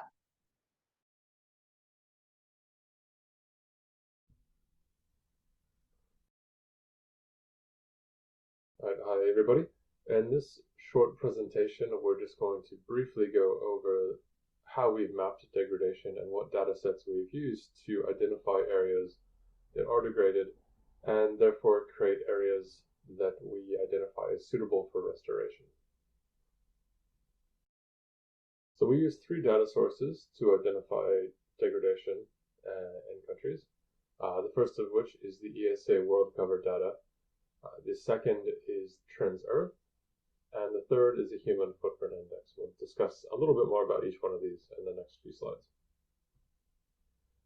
So the ESA world cover data is an annual 10-meter resolution global land cover map provided by the European Space Agency using Sentinel-1 and 2 data.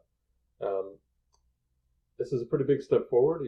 Some of you might be familiar with several other global land cover data sets that are also produced at that 10-meter resolution, also coming from Sentinel.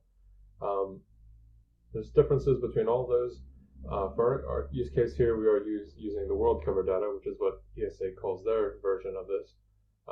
We found it does a little bit better job, in particular mapping urban areas.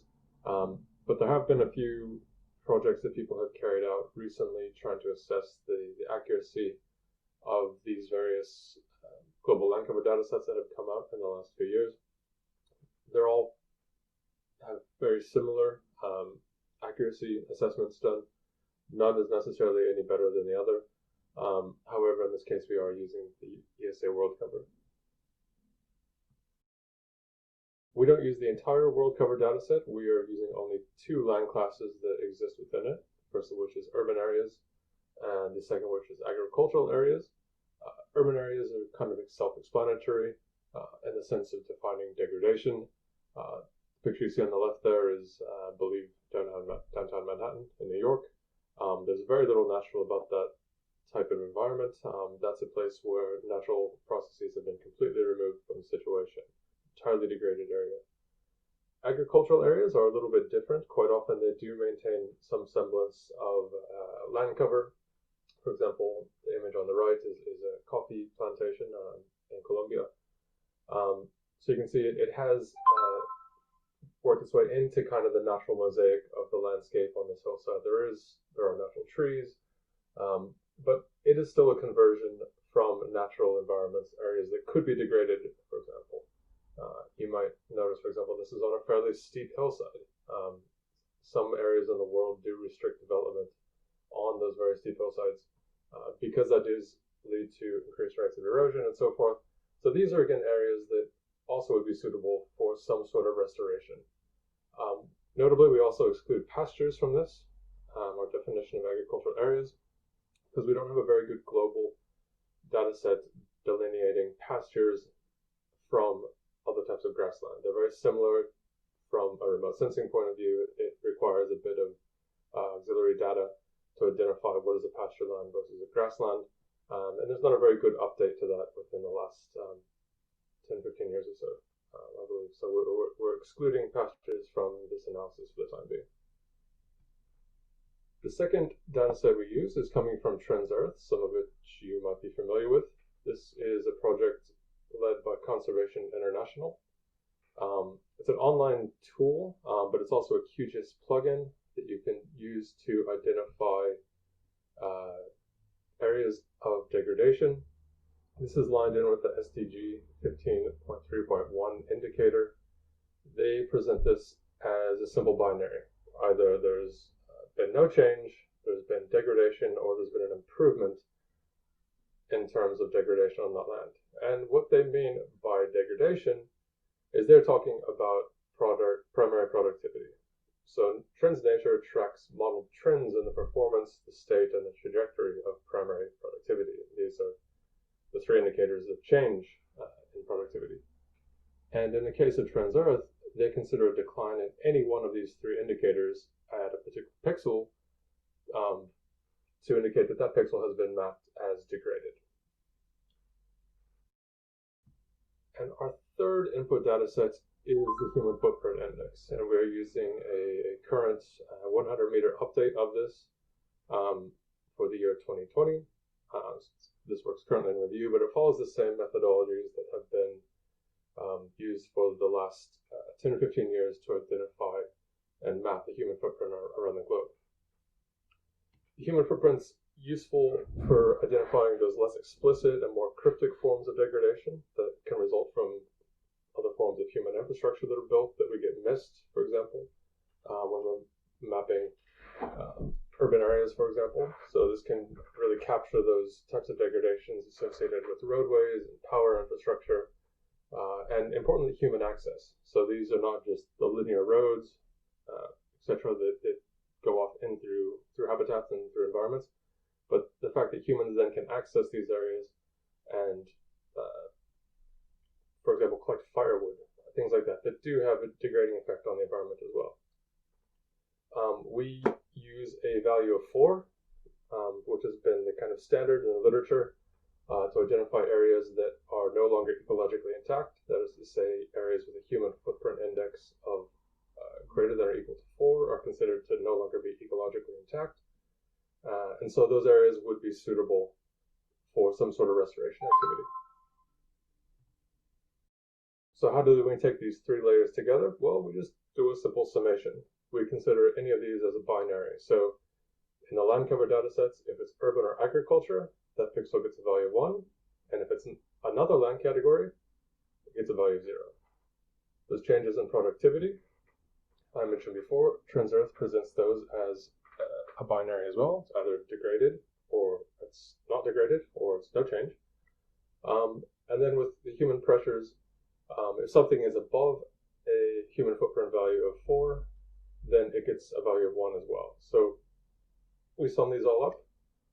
We get a value of 3 if they all agree in the same pixel. But equally, if any one of those input data sets indicates some level of degradation occurring in that area, we include it as a degraded area. So basically, if any one of these 3 data sets indicates some degrading process is occurring, we consider it to be a potentially degraded area. And just to clarify again, when we're talking about mapping degraded areas, what we're really doing is we are mapping areas where restoration is a potential. So this is the restoration zone that we'll be talking about further in this project. And this is where we can potentially take an action to address restoration via various actions, various other activities. If there's any comments or questions, my name is Scott Atkinson. My email there in the bottom. You can also email us at support@unbiodiversitylab.org. I'm going to sign off on this presentation right now, but hopefully there's some good comments and questions, and we hopefully can answer those. Thanks very much again. Thank you, Scott, for having done this recording and for having worked hard on producing this degraded map on degradation. We do have a couple of questions that I believe actually Dee and Oscar, you can help answer, even if Scott is not with us today. Abel is asking, how did you handle the different spatial resolution products? I don't know, Dee or Oscar, if you want to jump in for that question. Dee, go ahead. Yeah, I think for to create this layer, we have standardized them all as 250 meters. So even the ESA data is on 10 meter, the trend data is only at 250 meter resolution. So we have, when we combine these 3 different components, we use the same resolution of 250 meters. Thanks, Dee. There's another question, comment more so from Jen, saying that, regarding the trends data, she recalls that a positive pixel change often indicates degradation in South Africa biomes where it corresponds to bush encroachment or invasive alien plants, and a negative change may indicate rehabilitation. That's just more so a comment. Graham is saying that 2 of the most pressing degradation problem are alien invasive plants and bush encroachment. Sorry, it keeps coming. These are not captured in this product or even come out as positives. That's maybe more so a comment, Oscar, on the fact that we need to address those in alien invasive plant and bush encroachment. Okay, thank you. I didn't realize that. I'm going to bring that back, or we'll bring that back to Scott. That point around positive NDVI changes being correlated with degradation. Can I ask if national data on degradation mapping captures this encroachment of non-native species, and if there's maps we could use either combined with what Scott's done or in place of it? Graham, that would be a question for you. If you want to open your microphone and answer, feel free to, on whether the data can be shared with us. Yeah, it's a long-standing problem we have here. As you'll probably found out, there's a few different degradation products available for the country. None of them currently capture this very well. We do have an ongoing project at the moment looking at this. There is a 2010 product on the distribution of alien plants in the country. There's been a promise that that will be updated, and I know that the ARC is working on that, but we've yet to have a national-wide product of where alien species are concentrated, other than the 2010 product.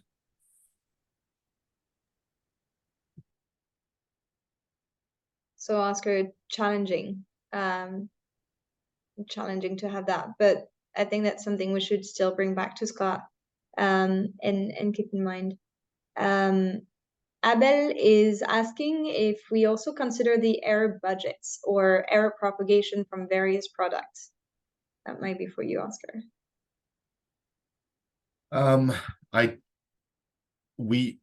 No, basically we don't.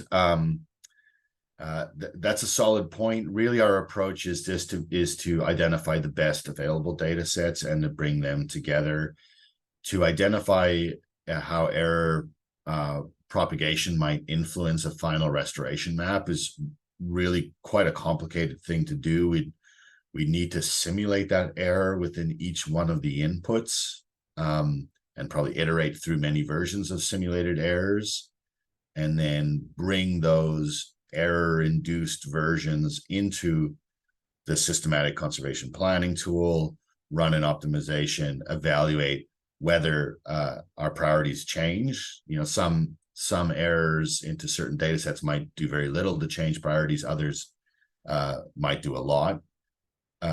So I've done versions of that before, and the compute time was 7 years in that particular case.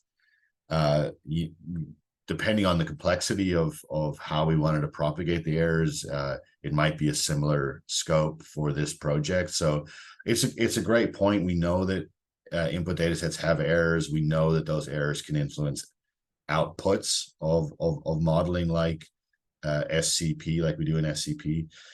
Though we just haven't had the scope for this particular project to grapple with that directly, but certainly a nod to that point. Thanks, Oscar. Thanks, Abel, for that question. There's a couple of more comments. Thanks, that's a great approach you outlined, Oscar Venter. No, thanks, Abel. There's a couple of messages coming in, more so on the data set. So I think, Dee, those are very helpful to start, building the feedback that we're getting. Paul is saying that it'll be interesting to compare this with the more detailed land cover change product for South Africa, and is explaining also that South Africa recently experienced huge degradation problems of rangeland with the densification of actually indigenous dwarf woody shrubs. And Vernon is also explaining that bush encroachment is actually the native woody species. That's different from the alien invasions that are also an issue. That's interesting. Klaus is telling us that using NDVI data may be problematic because bush encroachment is a negative, but NDVI is high. So I don't know, I'm not sure how to address this as the input data. I don't know, Dee or Oscar, if you want to comment on that. Well, it sounds like there aren't national, so that the mapping of that encroachment, it sounds like there aren't good national data to map that directly. The only thought I could have, which we'd need you national experts to tell us whether it would work, is we could take the NDVI and instead of only treating negative change as degradation, because of this phenomenon of encroachment and increasing NDVI in South Africa, we could also flag positive NDVI changes above a certain threshold as also being degradation, as a way to try to capture this encroachment of productive non-native species. The only risk there is that whether there are places which are still natural but have experienced, because of climate change or other reasons, maybe restoration activities, having experienced positive NDVI changes, not because of invasive encroachment, and we'd then start mapping those as degraded. So that's the only suggestion I could have in lieu of having national data replacements. And Oscar, colleagues are saying that there is a bush encroachment map for South Africa. We have an access to a Nature article. You can see you can check the link on the chat. I think this is great. If we have access to the raw data as well, that would be great. So we can use that as an input data set for the analysis for the second version. I'm gonna read one last comment, and I want to keep us moving. We're quite delayed, but I think it's okay because this is actually part of the feedback session that we really want to have. Graham is saying a further problem with Trains Earth is that the data can be computed in a number of different ways. Depending on how the run is configured, there can be radically different areas mapped. So that might be also a question for Oscar or Scott, but Oscar because Scott is not here. Well, I'm a very poor replacement for Scott in every way. The best we could do here is to bring that comment back to Scott. I would assume he kind of grappled with that, how to set the scenarios within Transearth to get the degradation mapping from NDVI. But we'll bring this back to him and make sure it's something he's considered. It's not something I'm aware of the detail. Perfect. Sounds good. Thank you for bringing this up, Graham. We'll share with Scott.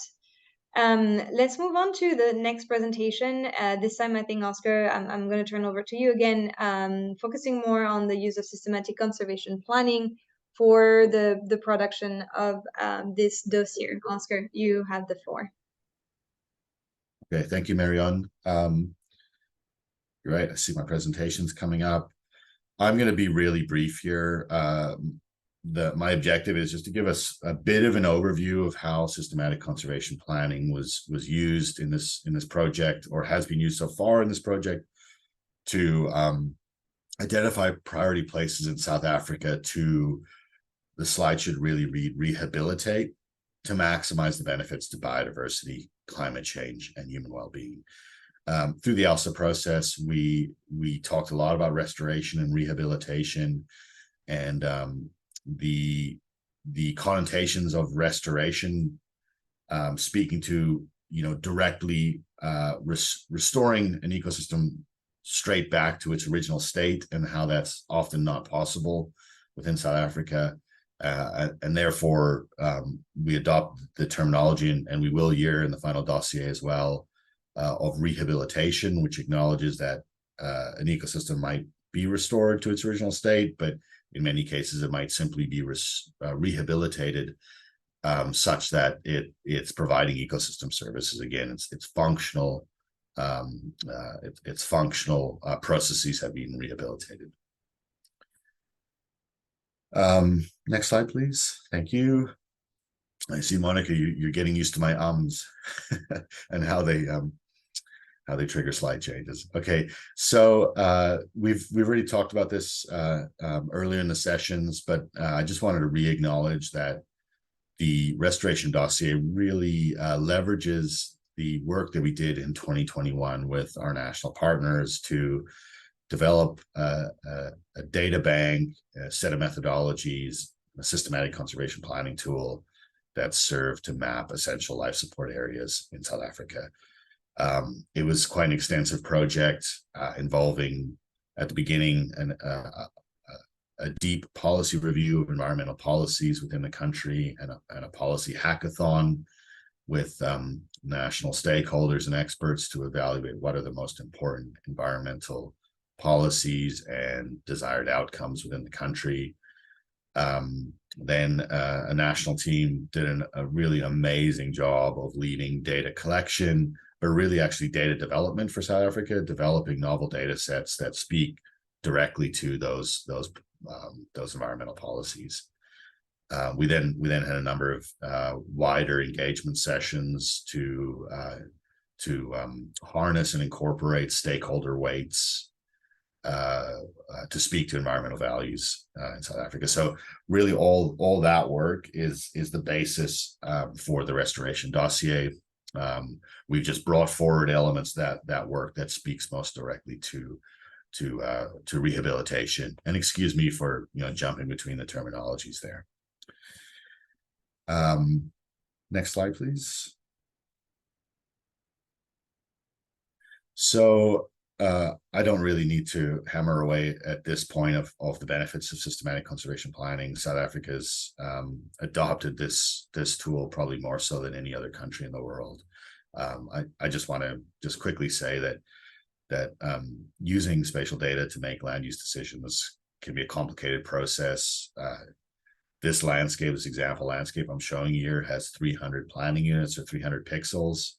The different ways we could configure a network of protected areas or restoration areas within this landscape is nearly infinite. It's orders of magnitude greater than the number of atoms in the known universe. when we talk about real landscapes, national conservation planning, obviously the decision space is intractable. It cannot be grappled with while using ad hoc processes, and that's where systematic conservation planning comes in. It allows us to feed in all sorts of spatial data, feed in sets of objectives, desired outcomes, and come up with efficient or good solutions to those problems. I will note that the outputs of a priority map from SCP is never meant to be directly implemented. It's meant to be part of it, then a wider engagement and decision-making process. It just allows us to harness spatial data as an information input to those processes. So very briefly, I'm going to break down the methodology used to map restoration priorities. You use SCP to map those priorities into 3 basic steps. We're using what's called the maximum coverage approach. And that approach really starts with the first step of setting a quantitative target for whatever action you're talking about, whether it's protection, protected area expansion, or in this case, the rehabilitation of ecosystems. So here we're using the 30 by 30 restoration target. So that 30% is not national land area, it's 30% of degraded areas. And that's one reason why the degradation mapping is so critical. It helps set this initial quantitative target. Based on our current degradation mapping, we're identifying a quantitative target of restoring 23% or rehabilitating 23% of South Africa's land base. A very ambitious target. We'd welcome your feedback, whether we should be adopting specific existing national targets, potentially as alternate scenarios alongside this 30% scenario. Next slide, please. So the second step is to identify where those actions might be feasible. Again, we're just doing a spatial analysis here. We're not looking at the full feasibility of rehabilitating land. We're adopting the approach of evaluating all areas which have been mapped as degraded as being potentially available for rehabilitation. We've already had some points around it's not possible to restore roads in urban areas, so we'd welcome consensus feedback or majority feedback. I don't know how we do it, but feedback on further modifications to this hard constraint map. But basically the degradation map that's developed by Scott Atkinson and might be further refined comes in here as a hard constraint on where it can be considered for restoration. Next slide, please. And finally, this comes together. Or sorry, before it comes together, the next step, sorry, a bit of a tickle in my throat here. The next step is to map the potential benefits of rehabilitation. And these are the benefits to biodiversity, climate change, and human well-being. These are mapped by what we call planning features. And these are the 13 national data sets that map environmental values, which are indicated as important within existing environmental policy in South Africa. Next slide, please. So Dijan is going to be stepping in next with a much more detailed presentation of these individual data sets. I'll just note that we've broken this out into a number of data sets that map biodiversity value, map climate value, and map human well-being value, see various forms of ecosystem services that might benefit from rehabilitation. Next slide, please. Finally, all those data sets come together into our SCP tool. We used the same tool platform that was developed for the ELSA mapping, which is a prioritizer-based optimization using integer linear programming, slightly different than the tool most commonly used in South Africa, but a very similar tool conceptually, just slightly better at handling large problems efficiently. Again, this is just a draft priority map. It's an output from the optimization, but we anticipate this map changing for the final dossier, so you don't need to look at it too closely. Okay, I'm going to stop talking there before I'm forced to stop talking. Thank you, everybody. Welcome comments and feedback. Thanks, Oscar. We do have a comment from Vernon, not necessarily on this presentation, more so a comment in general. The part of the problem is that the indicators in the maps can mean different things in terms of degradation in different biomes, as is being alluded in the past comments. So for example, positive risk trend in arid biomes possibly indicate healthy rangeland, but in savanna, it can indicate bush encroachment. So that's also general feedback to have, which makes it challenging, obviously, to map degradation. We will keep this in our mind when mapping. As Oscar was saying, the end goal of it is not to use the map as such, is always to use it as an input for decision making, and so the interpretation of the map will obviously play a big role here. So this is the moment usually where I'm asking the group if we want to take a 10 minutes break or power through. So I'm gonna ask colleagues in South Africa if you would rather, if you want to power through, just give me a thumbs up. And if you wanna break, does that mean you guys, okay, I see like 2 thumbs up, couple of thumbs up. Okay, so it might be that, yeah, okay, a lot of thumbs up. So let's power through then, and I think it's a best use of our time. Dee, in this case, I think I'm gonna turn over to you. Your presentation is gonna be pretty key to open this feedback session. So you have the floor to present on the data used in this analysis. Over to you. Thanks, And yes, I'm Marianne. gonna make you co-host now. You should now be able to share your screen, even if you're not co-host. Yeah, perfect.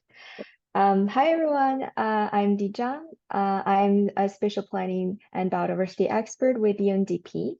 It's my pleasure to be here, and for some of you, it's a pleasure to meet you again and introduce the data structure of the rehabilitation mapping in South Africa. We have used the national data to identify the rehabilitation priorities. So next, we'll focus on these data used in the mapping process, and more importantly, we want to hear your feedback. My introduction here is mainly to help you understand the data structure, what types of data we need, and the national data we used.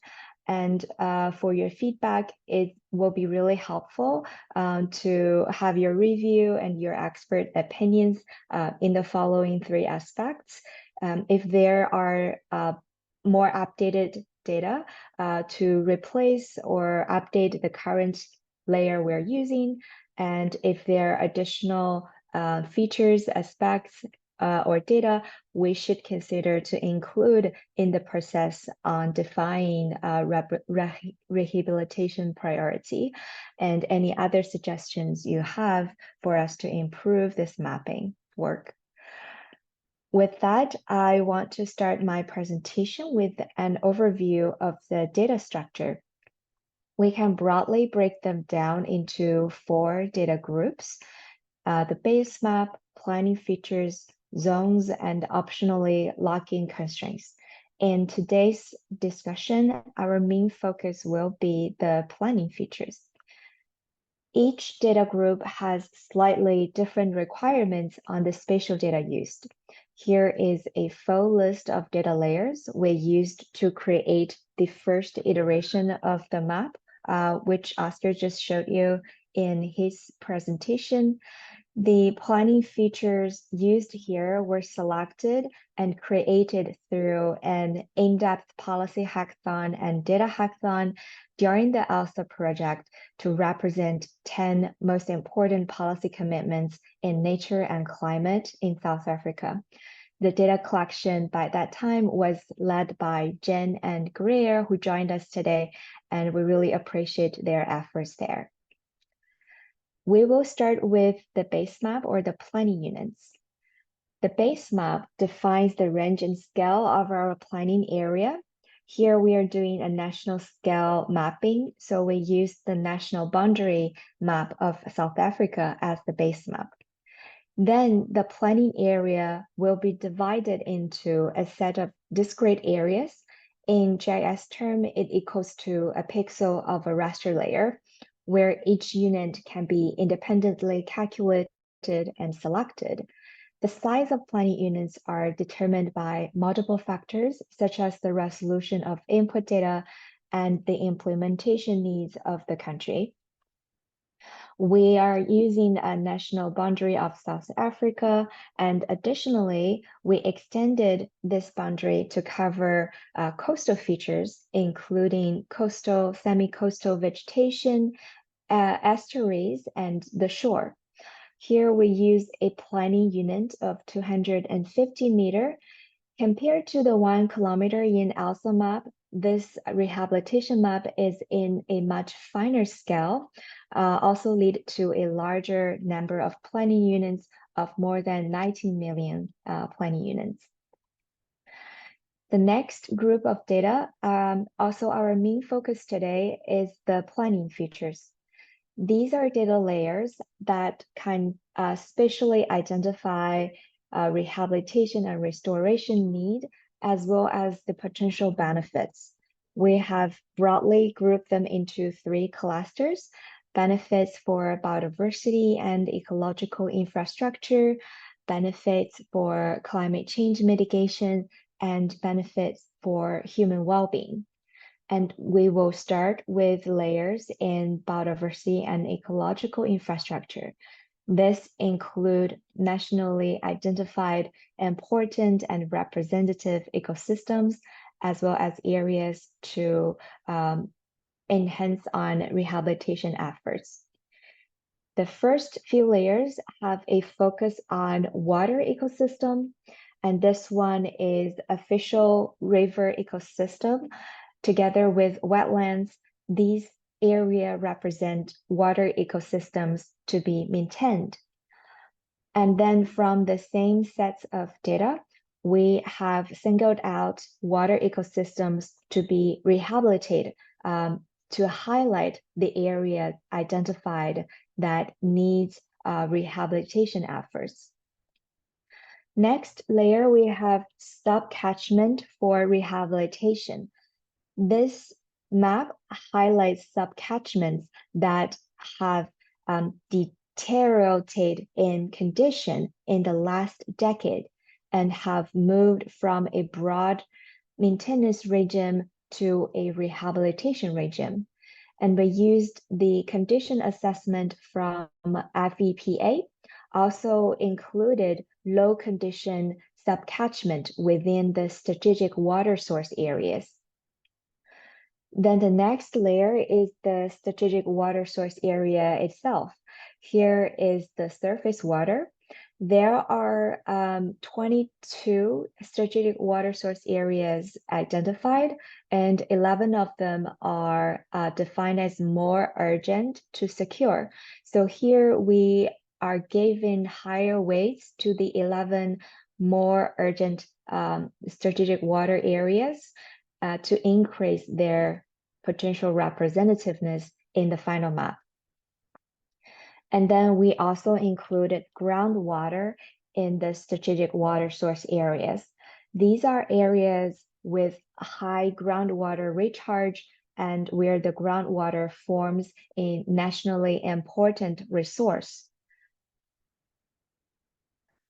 Above are several features on water ecosystem, and the next layer here is an aggregated layer on biodiversity value.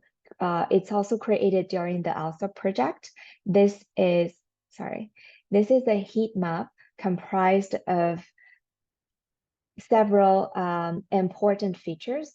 First one, national critical biodiversity areas, and then key biodiversity areas, ecosystems that are underrepresented by protected areas and protected threatened species habitat, as well as areas that are resilient to climate change.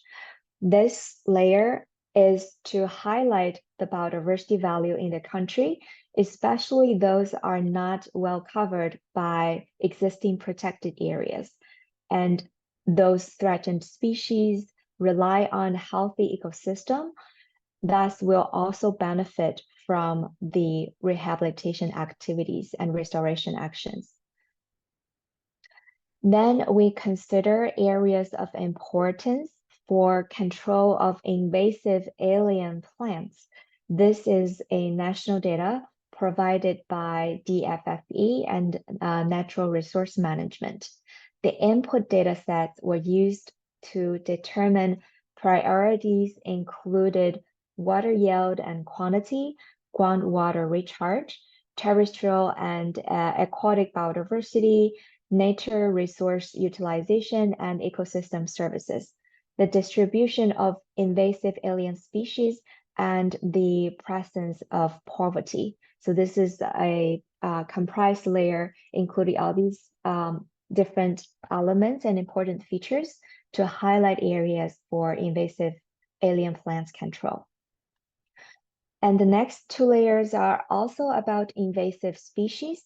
This is the mapped estimate of invasive alien plant evasions from the National Invasive Alien Plant Survey.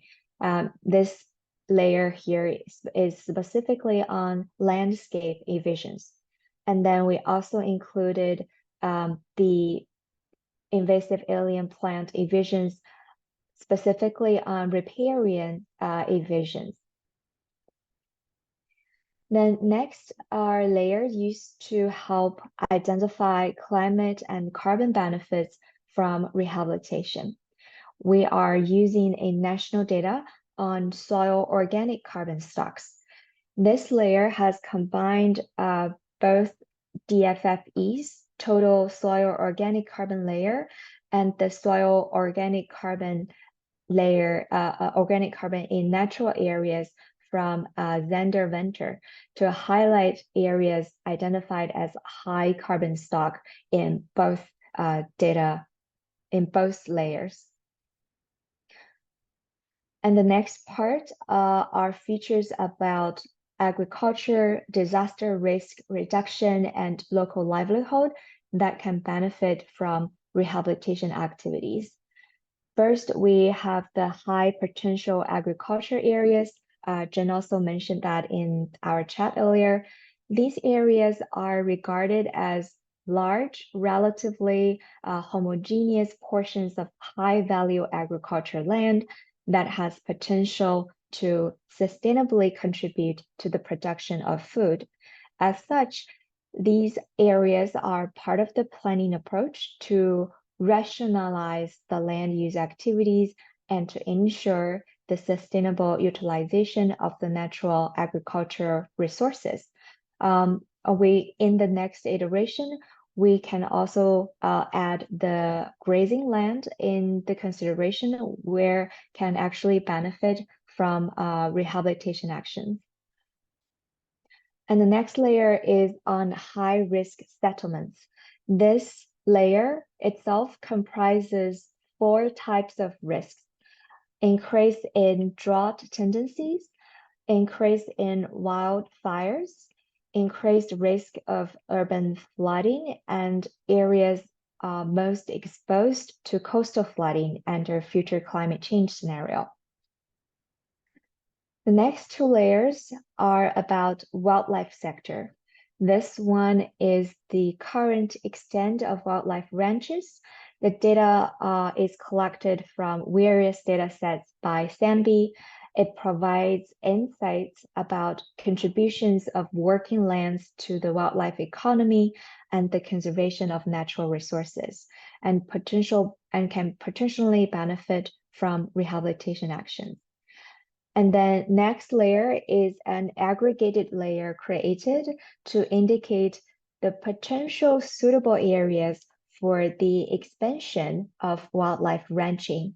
It provides a wildlife economy heat map and has considered big game ecotourism, other nature-based ecotourism, accessibility to road, to infrastructure, and grazing capacity, land capacity, as well as biodiversity economy nodes.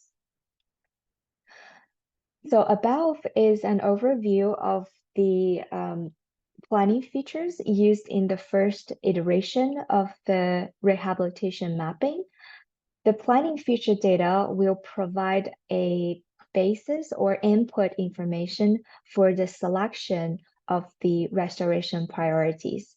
And again, if there are other features we should consider in identifying the rehabilitation priority, please feedback to us during the feedback session or through your comments in the chat. Next, I also want to briefly mention the other types of data. The zones are introduced by Oscar earlier. It provides a special hard constraint for the analysis to select restoration priority areas only within the zones defined. And we are receiving a lot comments on how we can improve the global approach on degraded areas here to be more accurately reflect the degradation in South Africa. Also, since this layer will be used as zones, we want to capture as much as degradation or rehabilitation need as possible so that the restoration map will build based on the area defined here. And the the last data type is the locking constraints. By selecting an area to lock in, it ensures that the final restoration map will include these areas. For example, if there are areas already in National Restoration Agreement that should be fully included in the final map, we can choose to lock in them to fully capture their representativeness. Here in the current iteration, we didn't lock in any areas, but if there are national data available or there are important features to fully include, please also let us know during the feedback session. With that, above are all the spatial data we have used to create this map on my slides, and I hope this helps you understand the overall data structure. And again, your feedback is really important for us. Please suggest on how we can improve this mapping work. Are there any data we should update? And are there any additional data or elements we should consider? With that, I will say thank you and back to you, Marianne. Thank you, Dee, for this very detailed presentation. We do have a couple of comments. I think I'm going to read them to you so you can start, noting that down, Dee, because I think that's going to tackle a few data sets that we're going to discuss during the feedback session. But Michael is talking about the invasive alien species data that needs to be qualified as it is not a priority species, but species that have hydrological impact. The NRM prioritization, the NRM prioritization is an MCDA prioritization and has most of the layers discussed in them. So we need to make sure that the risks are not double counted. I'm not going to pretend I understand all the acronyms here, Michael, but I am sure that Dee and Oscar do and are taking notes about that. And Dee, if you, at some point, if you want to jump in to respond to any comments, just put on your camera and mute yourself. We also have a comment from Tareen. In determining the areas ideal for ranching, how did you determine this and what was the criteria? Did you consider plant species, composition, abundance? So that's probably for you, Dee, on the areas for ranching. Yeah, let me share the protocol doc in the chat on how we defined the ranching expansion. I think Jen could also jump in here to explain the features we considered. We have included the areas suitable for ecotourism. We also considered grazing capacity and land capacity. Let me look at the question. Plant species composition abundance. Jane, would you like to jump in here on So any of the layer that covers that?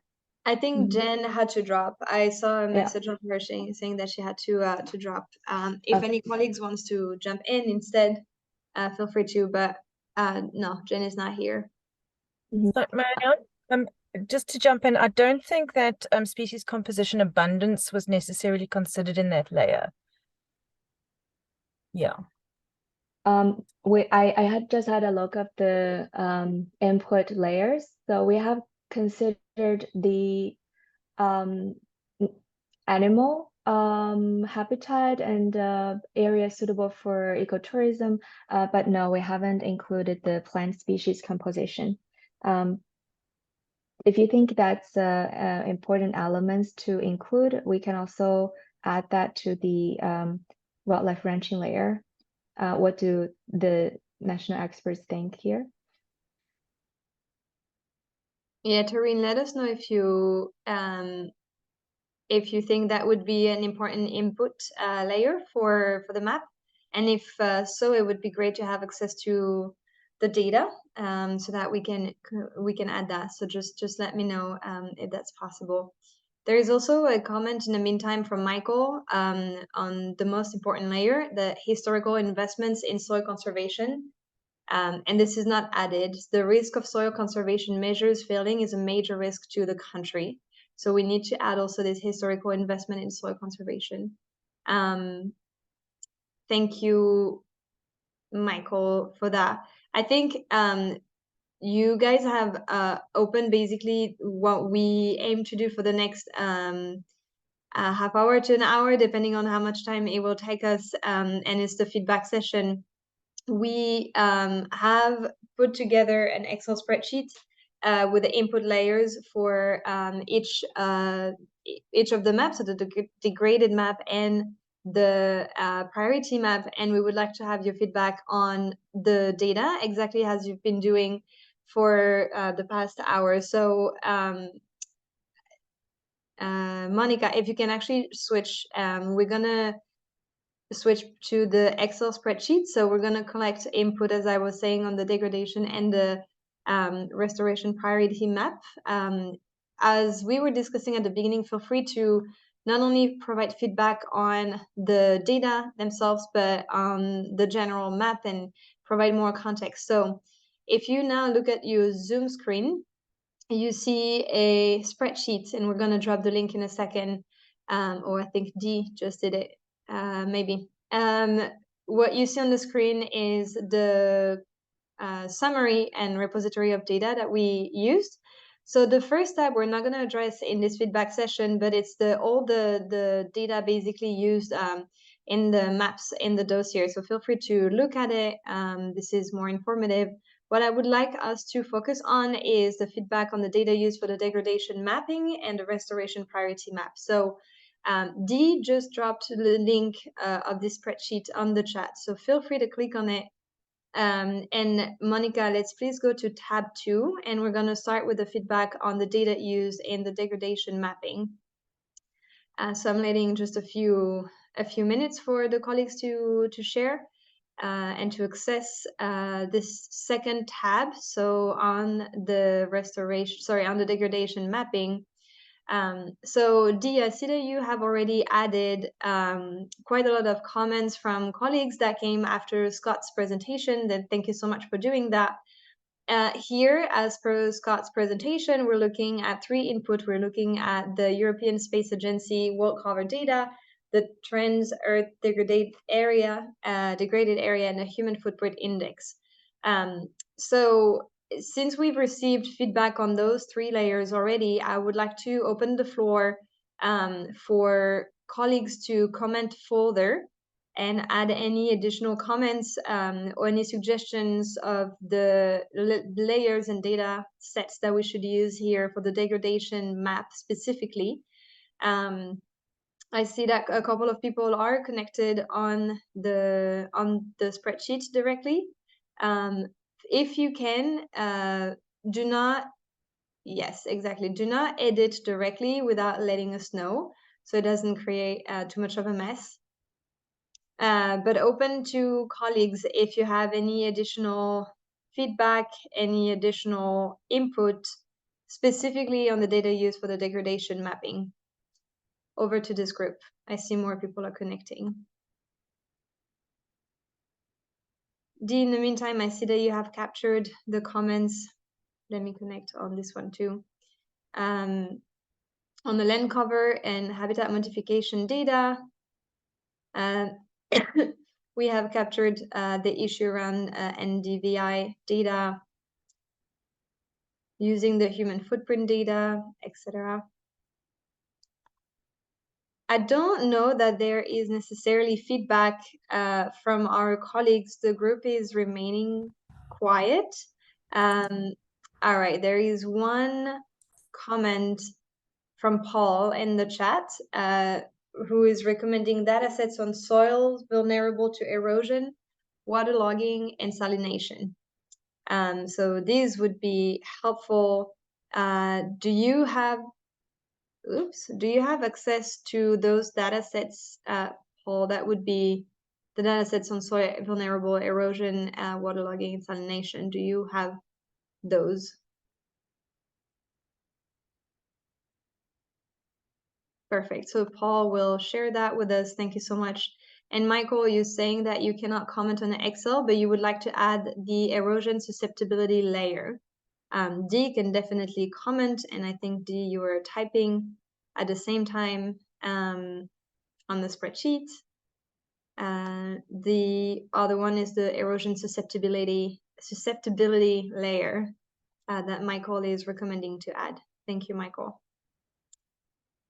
All right. Any other comments? So Paul, I'm adding my email again in the chat. If you want to share this with us, you can contact Dee directly, but that would be great to have access to that. Okay, it looks like we have your feedback on the degradation map, which is great. It's only 3 input layers so far. And Abel is recommending that we look at the land cover change maps from the DFFE department. Okay, perfect. Thank you so much. We will look at that. Just opening the link so we have it saved. Thank you, Abel. Let's move on to the 3rd tab on the restoration priority map.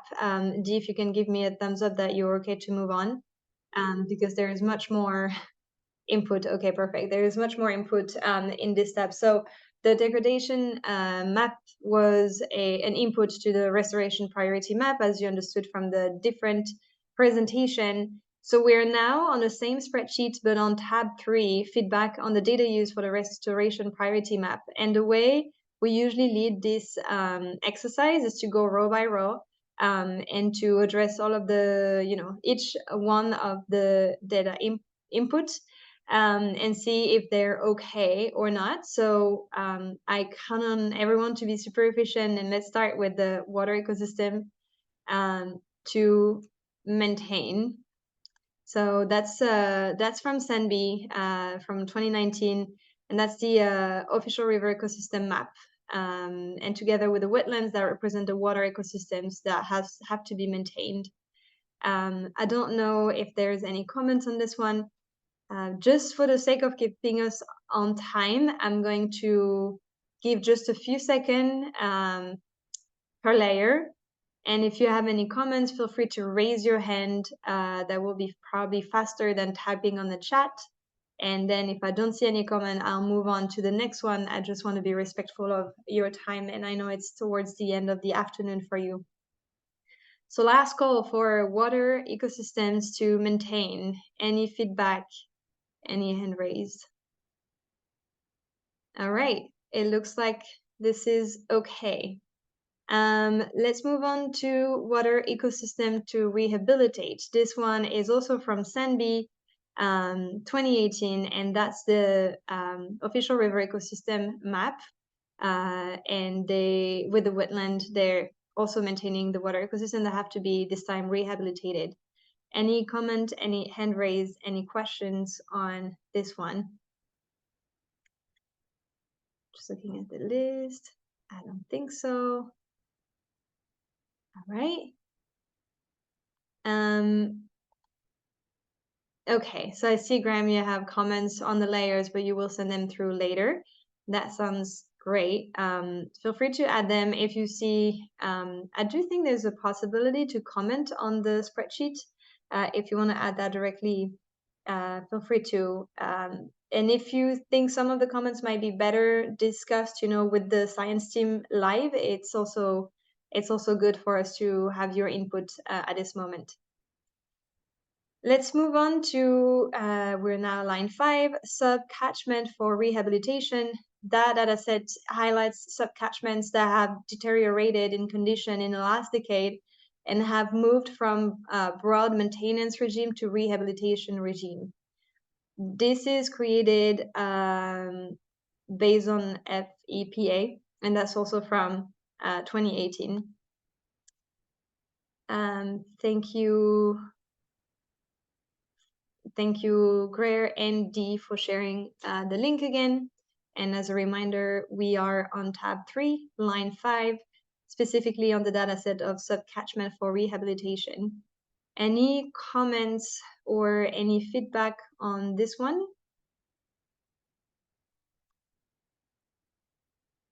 All right. I do not see any hand raised. Let's continue to the next one.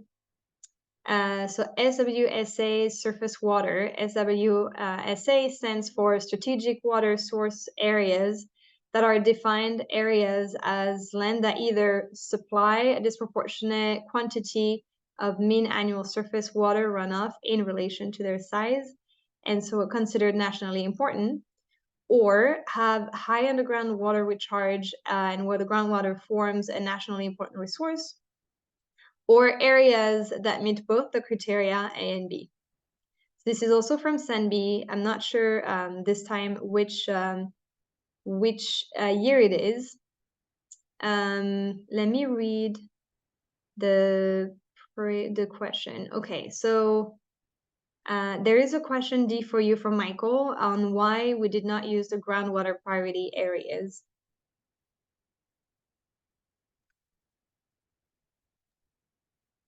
Marion, I think the next line one is the, I think you're not seeing it on the screen, but the next one, can you scroll down, please, Monica? Is groundwater, SWSA groundwater, and these are, you know, the high groundwater recharge where there is an important national resource. So I'm wondering if that's the one, Michael. Yeah, okay, you say great, so perfect. So let's just come back on the line 6 on the surface water. I just want to make sure that we end with this one. I'm seeing a message from Curtly for the degradation mapping section. Here at SANBI, we'll also be looking at the map of ecological condition and land degradation for Southern African countries as part of the SBAPP project. So that's okay, that's great. And I think I think the land degradation is definitely mentioned by Jen earlier. It would be great to have access to this data. It looks like we don't have more comment for the SWSA surface water, so let's go to the SWSA groundwater this time on the line 7. So confirming, Michael, that it's here and is an input layer. If you are curious to see what the map that we're talking about and the layer, you can click, you can see on column F, the column in blue. If you click on the link there, it will take you to a map, you know, illustrating the input layer. So maybe Monica, as an example, just click on the F7 right now to see what map, thank you, what map appears. Awesome, thank you. So coming back to the Excel spreadsheet, are there any comments on the groundwater and the priority areas. Let me see. I think you can come back on the spreadsheet, Monica. All right, I do not see comments. Again, feel free to raise your hand if you want to add a comment or if you want to mention anything regarding this layer and the following one. And then if we go down to line 8, we have protected area expansion heat map. So this one, as Dee was presenting, it's a combination of, it's a heat map created with CBAs, sorry, the KBAs, underrepresented ecosystem and protected threatened species habitat areas to resilient climate change. You can see more details on the method used for the creation of this protected area expansion heat map and the different sources. I don't think we have any feedback on that 1D. But again, if you have any comment, feel free to raise your hand. All right, let's move on to then the priority areas of invasive alien plants control. We're on line 9 of the tab 3 of this spreadsheet. So this map is a prioritization of South Africa in terms of areas of importance for the control of invasive aliens plants. This is from the FFE and is dated from 2012. If you scroll a little bit on the right, Monica, we can see already the input that was shared by colleagues over the session. So we have captured this, this comment. Are there any other comments beyond the one that we had received for this layer? Again, we are line 9 on priority area of invasive alien plants control.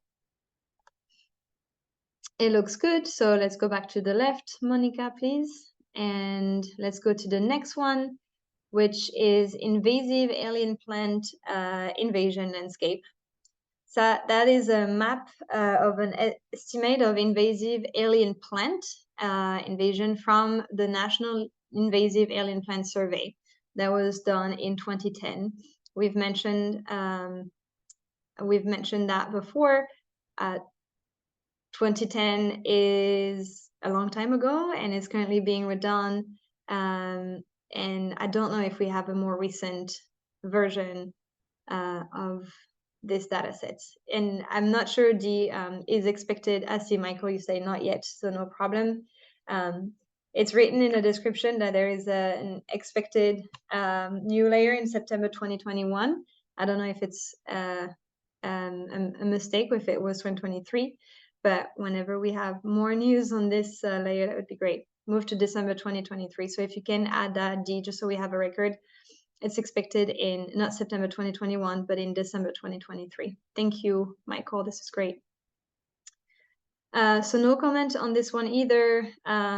Eventually, we will have to discuss that probably with Oscar and Dee and see if there is a possibility to replace, you know, that layer, input data layers as we move forward. Let's move on to line 11, invasive. Invasive alien plant invasions riparian. That's mapped of an estimate of invasive alien plant invasions from the NIAPS data. That is also 2010, and so I'm guessing we are facing the same issue with the data. Any comments on this one specifically? I don't think so.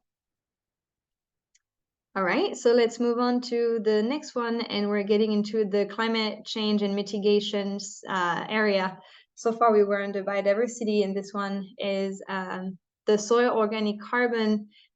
This one is mapping, this layer is mapping soil organic carbon stocks, and it's combined with the FFE total soil organic carbon layer and SOC natural areas from Venter and colleagues. This has been produced in 2020, and I see, Monica, if you go on the right a little bit, that we have captured already comments from colleagues on this layer. this has been highlighted as a very important layer by colleagues.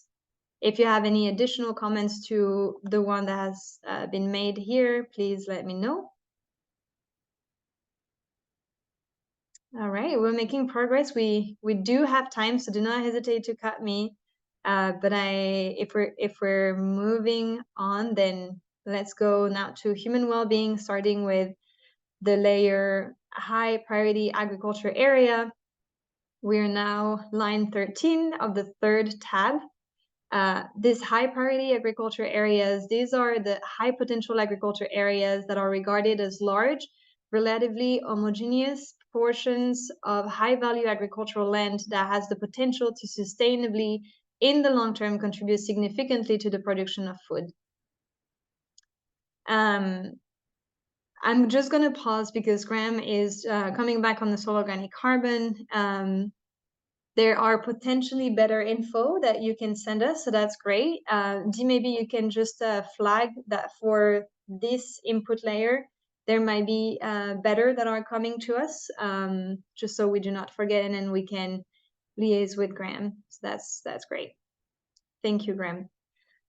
All right, coming back to the high priority agricultural areas, line 13. This is from the Department of Agriculture, Land Reform and Rural Development. Are there any questions or suggestions for this particular layer and this particular input? I don't think so. I see that Greer. Yeah. Oh, sorry, Greer, you open your microphone, but I don't know if you wanted to speak or not.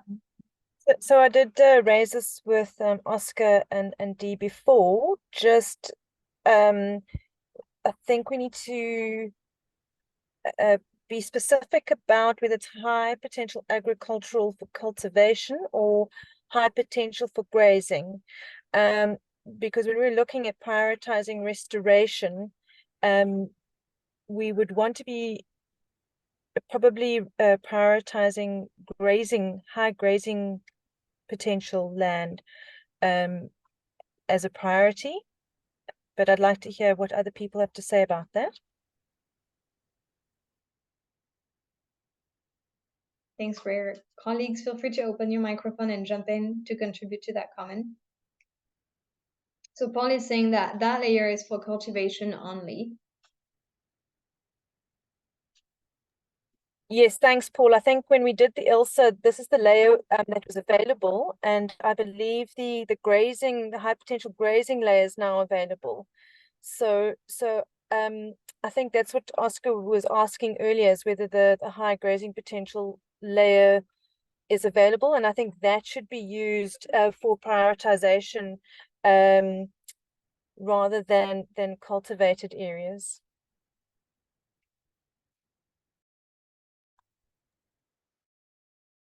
We currently have a grazing capacity layer from the year 2016 that was included to map the wildlife sector expansions. I want to ask, are there any more updated layer on grazing capacity or grazing land that we can use? I think Paul just answered your question in the chat. He was saying the PA for grazing is not available at the national level. It's unfortunately just available for a few provinces. So no. The grazing capacity layer is from 2016 and it was published in 2018 as the latest. Yeah, so yeah, that's the layer we have. And if we can continue use this one. Thanks for the feedback, Paul. Thank you, Paul. Any other feedback specifically on the high priority agricultural areas?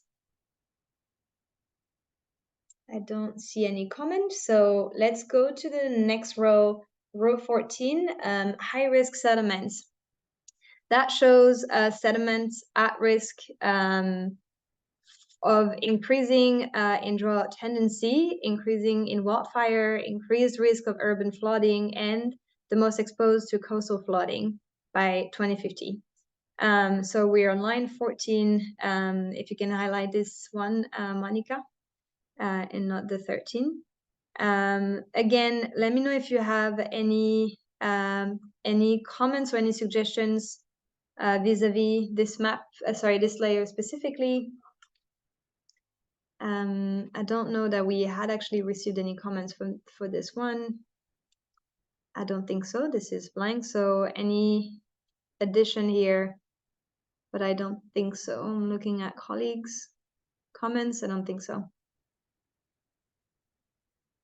If not, let's go to row 15 and the input layers, wildlife sector, current, extend. So this is a collation of various data sets on wildlife range, spatial distribution, and extent. So here, wildlife ranges is defined as any private or communally owned areas that uses wildlife on a commercial basis, spanning ecotourism to venison production and including mixed livestock and wildlife farm. This, I do not have the date for this layer, but that's the most recent one that we're using. We have had several comments on wildlife and wildlife sector. Is there anything else that you would want to add to this layer? Marianne, I just want to, as far as I remember, this data layer was in fact created during the ELSA project. So it's a recent layer that Matthew and Norma developed for our purposes. And there is a little clause there that indicates the layer is a foundational layer and that it would require further development. So it would be, I saw Matthew on the chat or in the meeting earlier, but I see he's dropped off. So it may be worth revisiting a conversation with Matthew to find out whether there have been any developments on this layer. Well, that sounds good. So I think Matthew Child, it would be great to be in touch with him, and maybe Gregory can help us make the liaison with him after this session to make sure we have the most up-to-date information.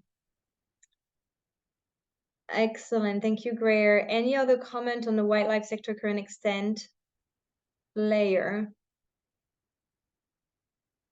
All right, then let's go to row 16.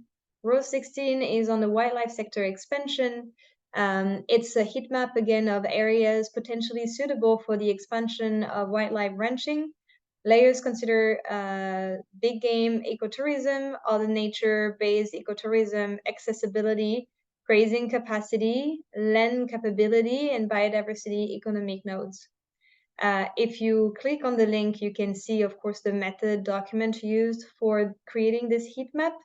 And again, if you click on F16, you can have access to the layer, sorry, to the map. You can see all the sources of the layers used in this heat map. We have already combined quite a lot of comments in the column H, especially the one on the plant species composition abundance that we addressed a little bit earlier. I don't know if there are any additional comments to complete the feedback here. We have a question from Paul. Do we have the foliar erosion layer from the Department of Agriculture mapped at a very fine scale? So do we have this one, D, the erosion layer? Yes, I think we have a garlic erosion layer from Department of Agriculture and Land Reform. Okay. Is that the same one you were talking about? Yeah, I see. I'm assuming so.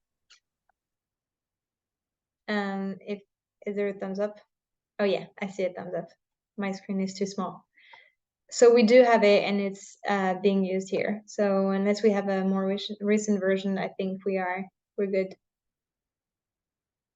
If there is no more comments on this one, I see that there is nothing in the lock-in yet. If we're looking at row 17, nothing locking yet. That will depend on what the country requests. And then the last but not least in the zone, the restore zone is the input. It's the degradation map that we have reviewed under the tab 2, for which you have sent quite a lot of contribution, and that we will discuss with Scott and before producing the second version. Which takes us to the end of the feedback session. I want to make sure that there is no additional comments on the maps and the input layer. So the floor is still open. Feel free to jump in, open your microphone. Feel free to drop a comment in the chat. I know we're getting at the end of the session. I want to make sure that we're collecting your feedback as much as possible now. Any final comments, any final questions? All right, well, it looks like no, and it looks like that exercise was the most efficient ever, which is not surprising with colleagues from South Africa. So thank you so much. We have, I think, one last comment, Michael, you saying inversely identify the priority areas that are still intact rather than prioritizing the highlighted degraded areas. So Oscar, I think that might be something also very relevant for you. It feels like you have received this feedback earlier. I don't know if Oscar is still here. No, Oscar had to drop. Perfect. So Dee, if we can keep just a record of this comment, that would be good. Excellent. Well, I think we're at the end of this feedback session, and therefore at the end of our session today, period. So just a few words to conclude before I let you go. I wanted to thank you, and probably on the behalf of my team, thank you for this active contribution and the feedback. It's really important. It's not easy for us to obtain feedback, especially in a virtual format, and we're very grateful for the time that you spend doing this. So what we're going to do now is that we are going to take that feedback, we're going to share it back with Oscar, with Scott, and we're going to work on the second version of the dossier with our team, similarly for what we did for this consultation. Once we have the second version, which should happen in the next few weeks, we will share it with national stakeholders again and have a second consultation similar to this one, maybe slightly shorter, to review let's say the final content of the second version, and that should guide us to produce a fourth and last version.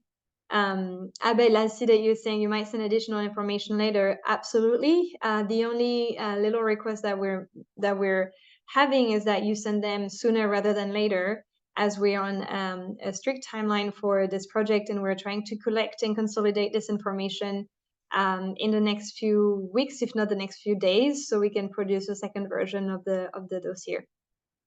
So before I close this meeting, I wanted to give a warm thank you to the team that made this possible.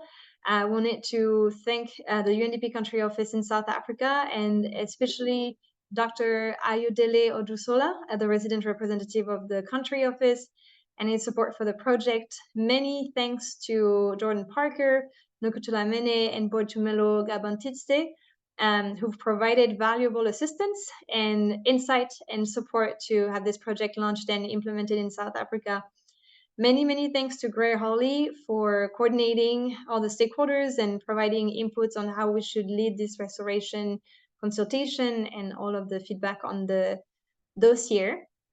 Also, a big thank you to, well, a lot of participants, but especially Michael from the Ministry of Forestry, Fisheries and Environment, Denise Morgenthal, and Lisa Collet and Paul Avenant from the Ministry of Agriculture, Land Reform and Rural Development.